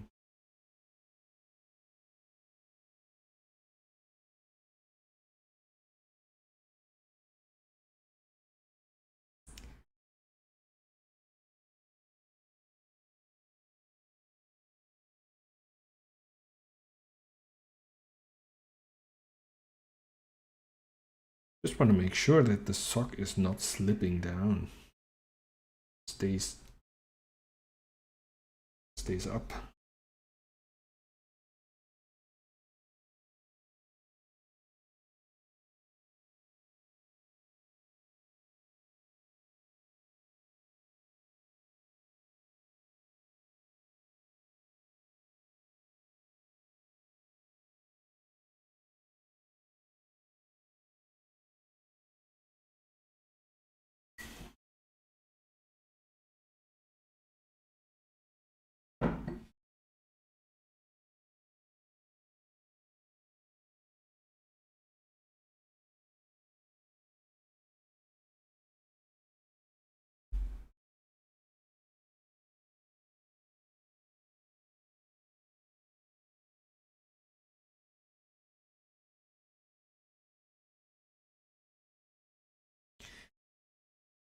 part of the stock behind action.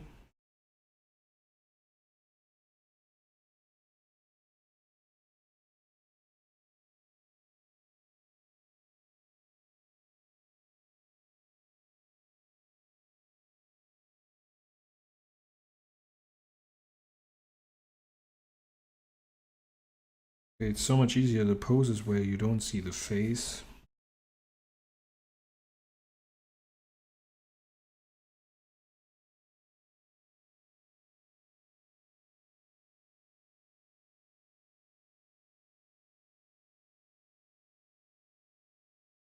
How many frames have you drawn through your career?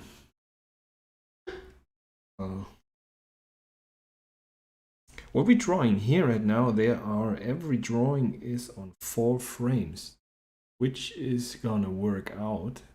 But normally you wanna have every frame twos, or every drawing on twos, which means after this animation, normally you would put in between each of the frames that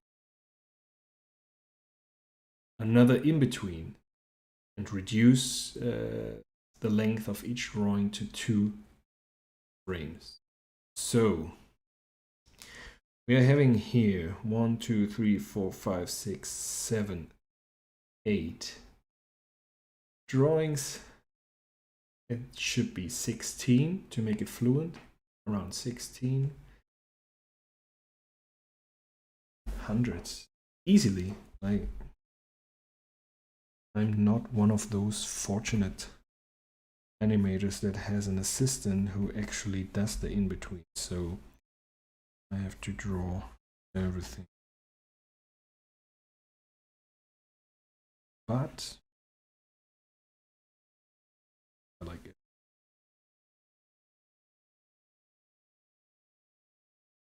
But I think that's why I decided to call myself animator illustrator, because well,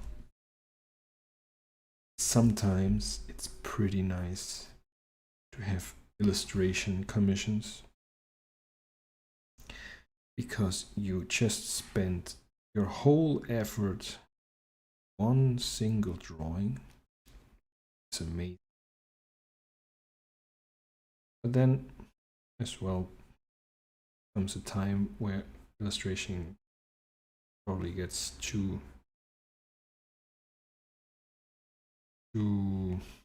boring and you want to jump back into animation.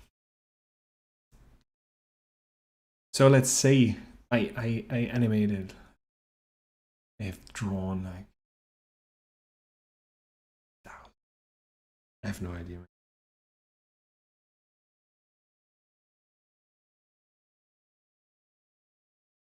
Yeah, but just consider, like, it's 16 drawings for one walk cycle. No idea how many walk cycles I've animated so far, just for practice, fun, or whatever purpose. But, well, 100 is easily achieved, so definitely thousands.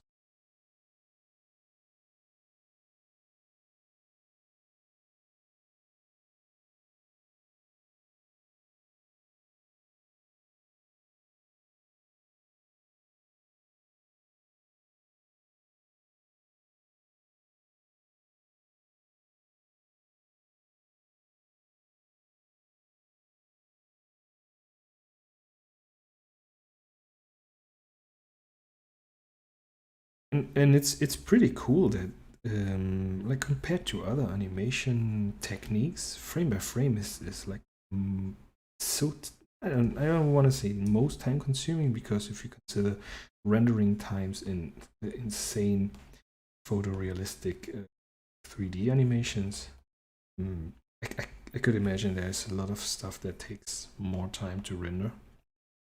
Frame by frame animation could easily create such time-consuming 3D animations.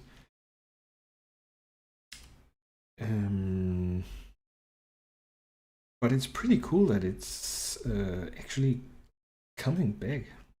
At least I got into frame by frame animation because it was everywhere in the motion design industry. Like they sneaked it in at least everywhere they could, which is actually as well what I do, because it's very hard to actually get a complete frame by frame animation commission from clients. Mostly they approach me because they want some stuff talking budget. It's clear frame by frame doesn't fit purpose.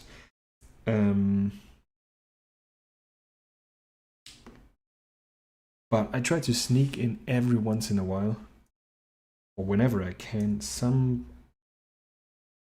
frame by frame animated elements, which always pop out. And always with the hope that the client likes it so much that they say, like, I would like to have more of this,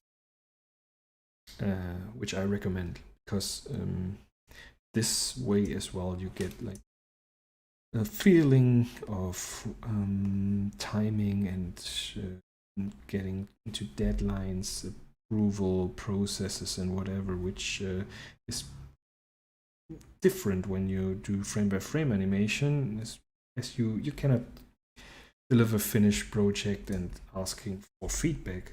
You have to get step by step to make sure your first animatic is approved, and then do your cleanup and so on and so on to make sure you hit your deadlines.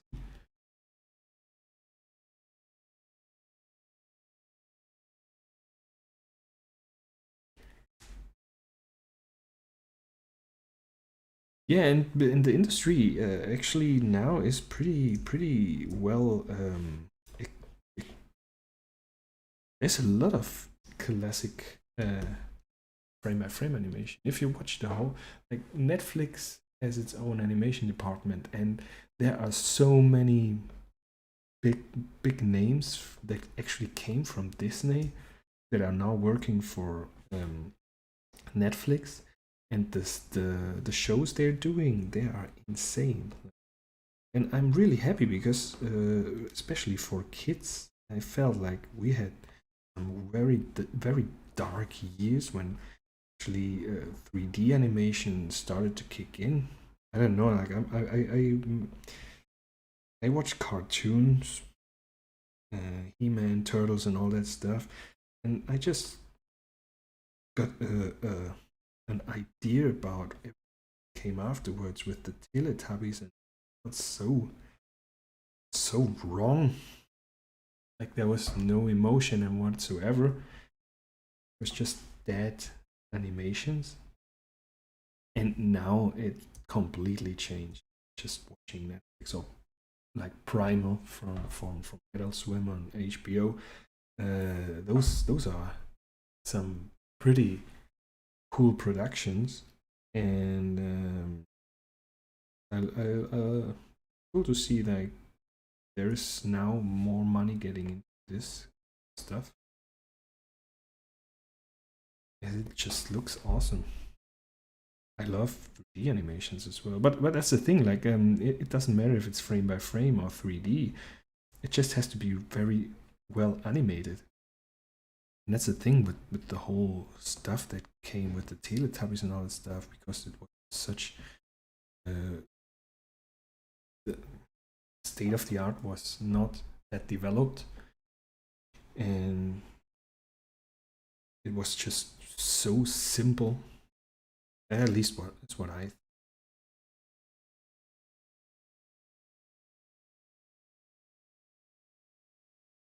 And the tools are getting as well insane. Like, if you watch the movie Klaus on Netflix, which is a super nice Christmas movie, animation is insane. The whole character design, everything is so brilliantly done, and they have amazing tools now where so much shading goes by animation, even though it's traditional animation, so they don't have to draw each lightning detail each shadow over and over, because that is actually, you double the amount. Every detail you want to add in your character, if it's a shadow layer or highlight layer, you have to draw it. Every single drawing you have to draw it on top of that.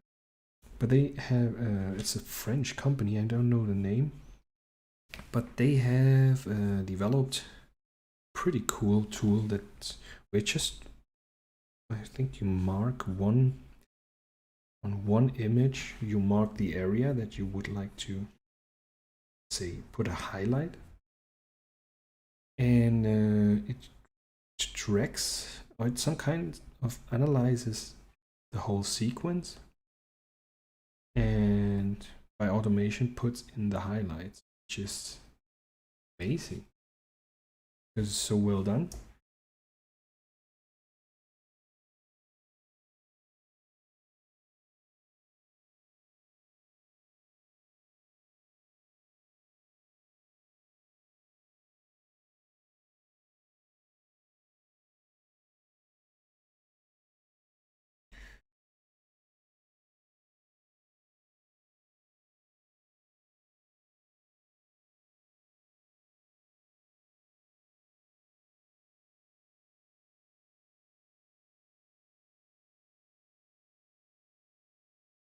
Yeah, I'm not sure where the sock is, but I suppose it's covered by the tentacle here.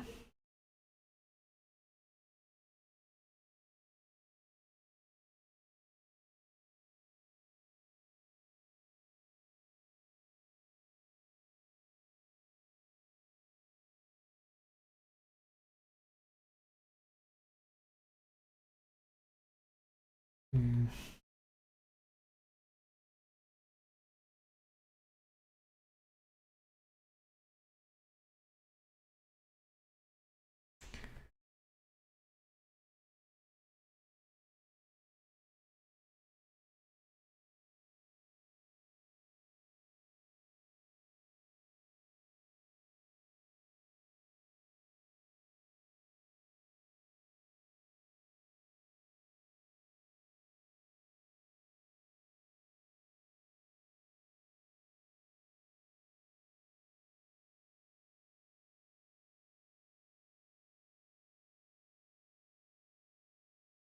Maybe as well some of the tentacle things.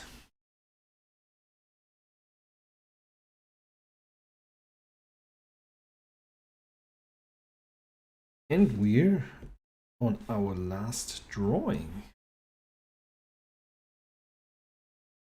Still interesting in skateboarding animation. Oh, me too. Me too. Yeah, that's something I wanted to look into for a long time. And probably gonna do at some point, but never have done it. And I should look into that, especially nowadays where you can download all kinds of videos online and analyze it, as use it as references.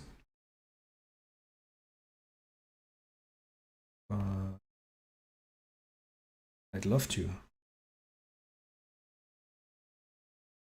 Any specific trick?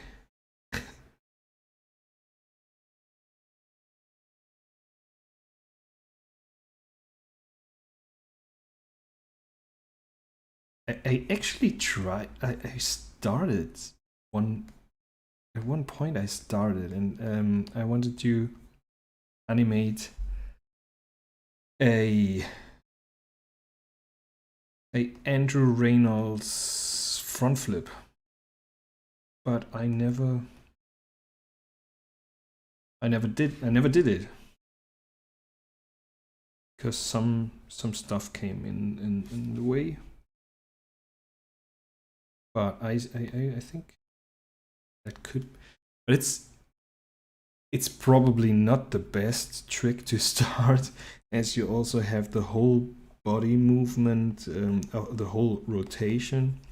I suppose like some non-rotational, at least for the body, where foot and the board, well, the body moves anyways, not rotating, so probably should tackle.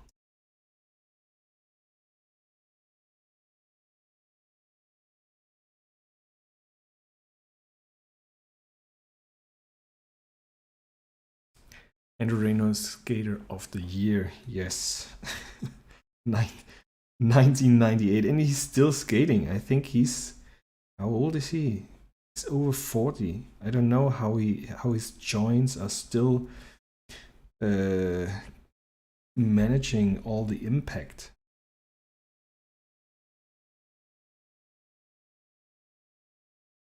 Pretty impressive that he's still skating.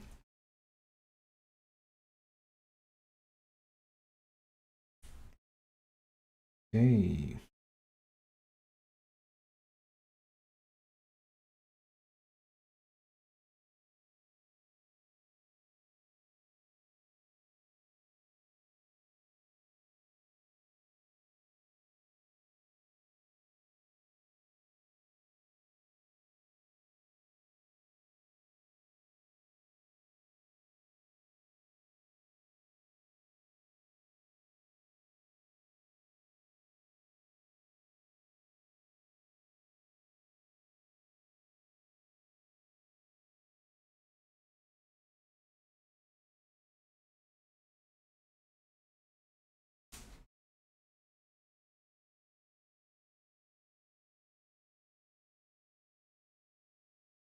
Okay. And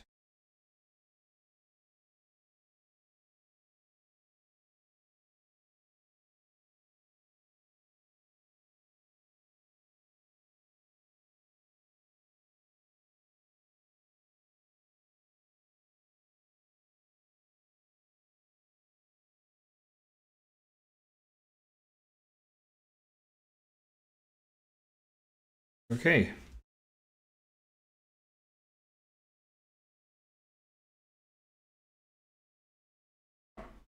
I'm not really happy with the mustache, like the bouncing is a little bit off.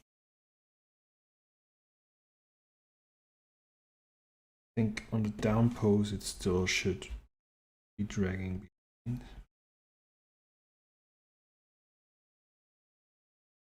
So once the body starts to get up, our mustache is dropping down.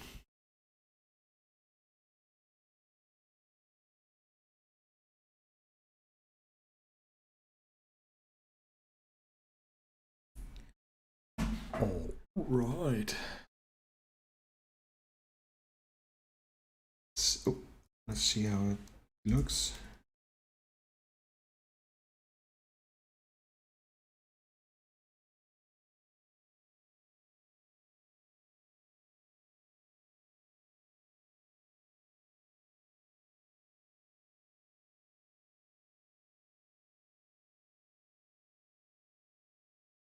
I think we should see some. Whoop.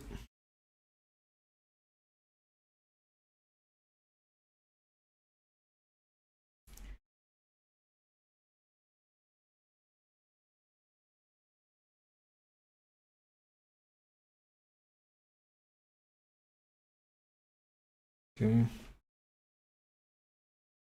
So something's off.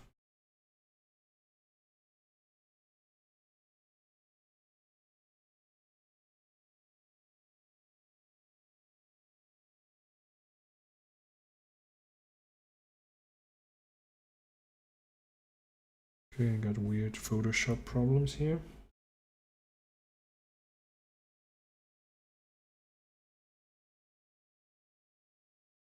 Just gonna close this,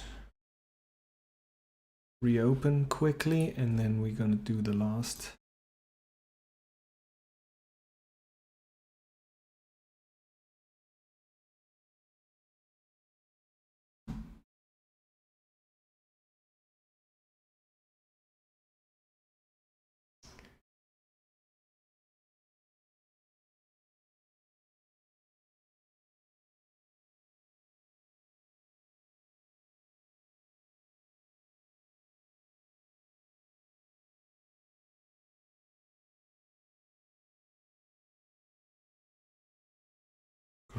probably see as well.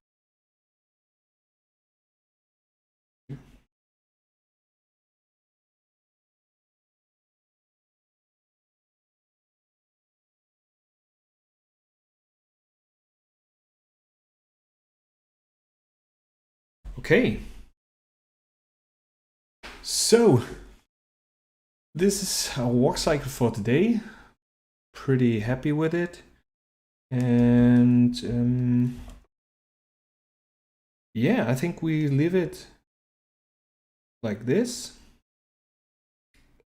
And there's something wrong here with the lag. Should be, I don't know, it feels so.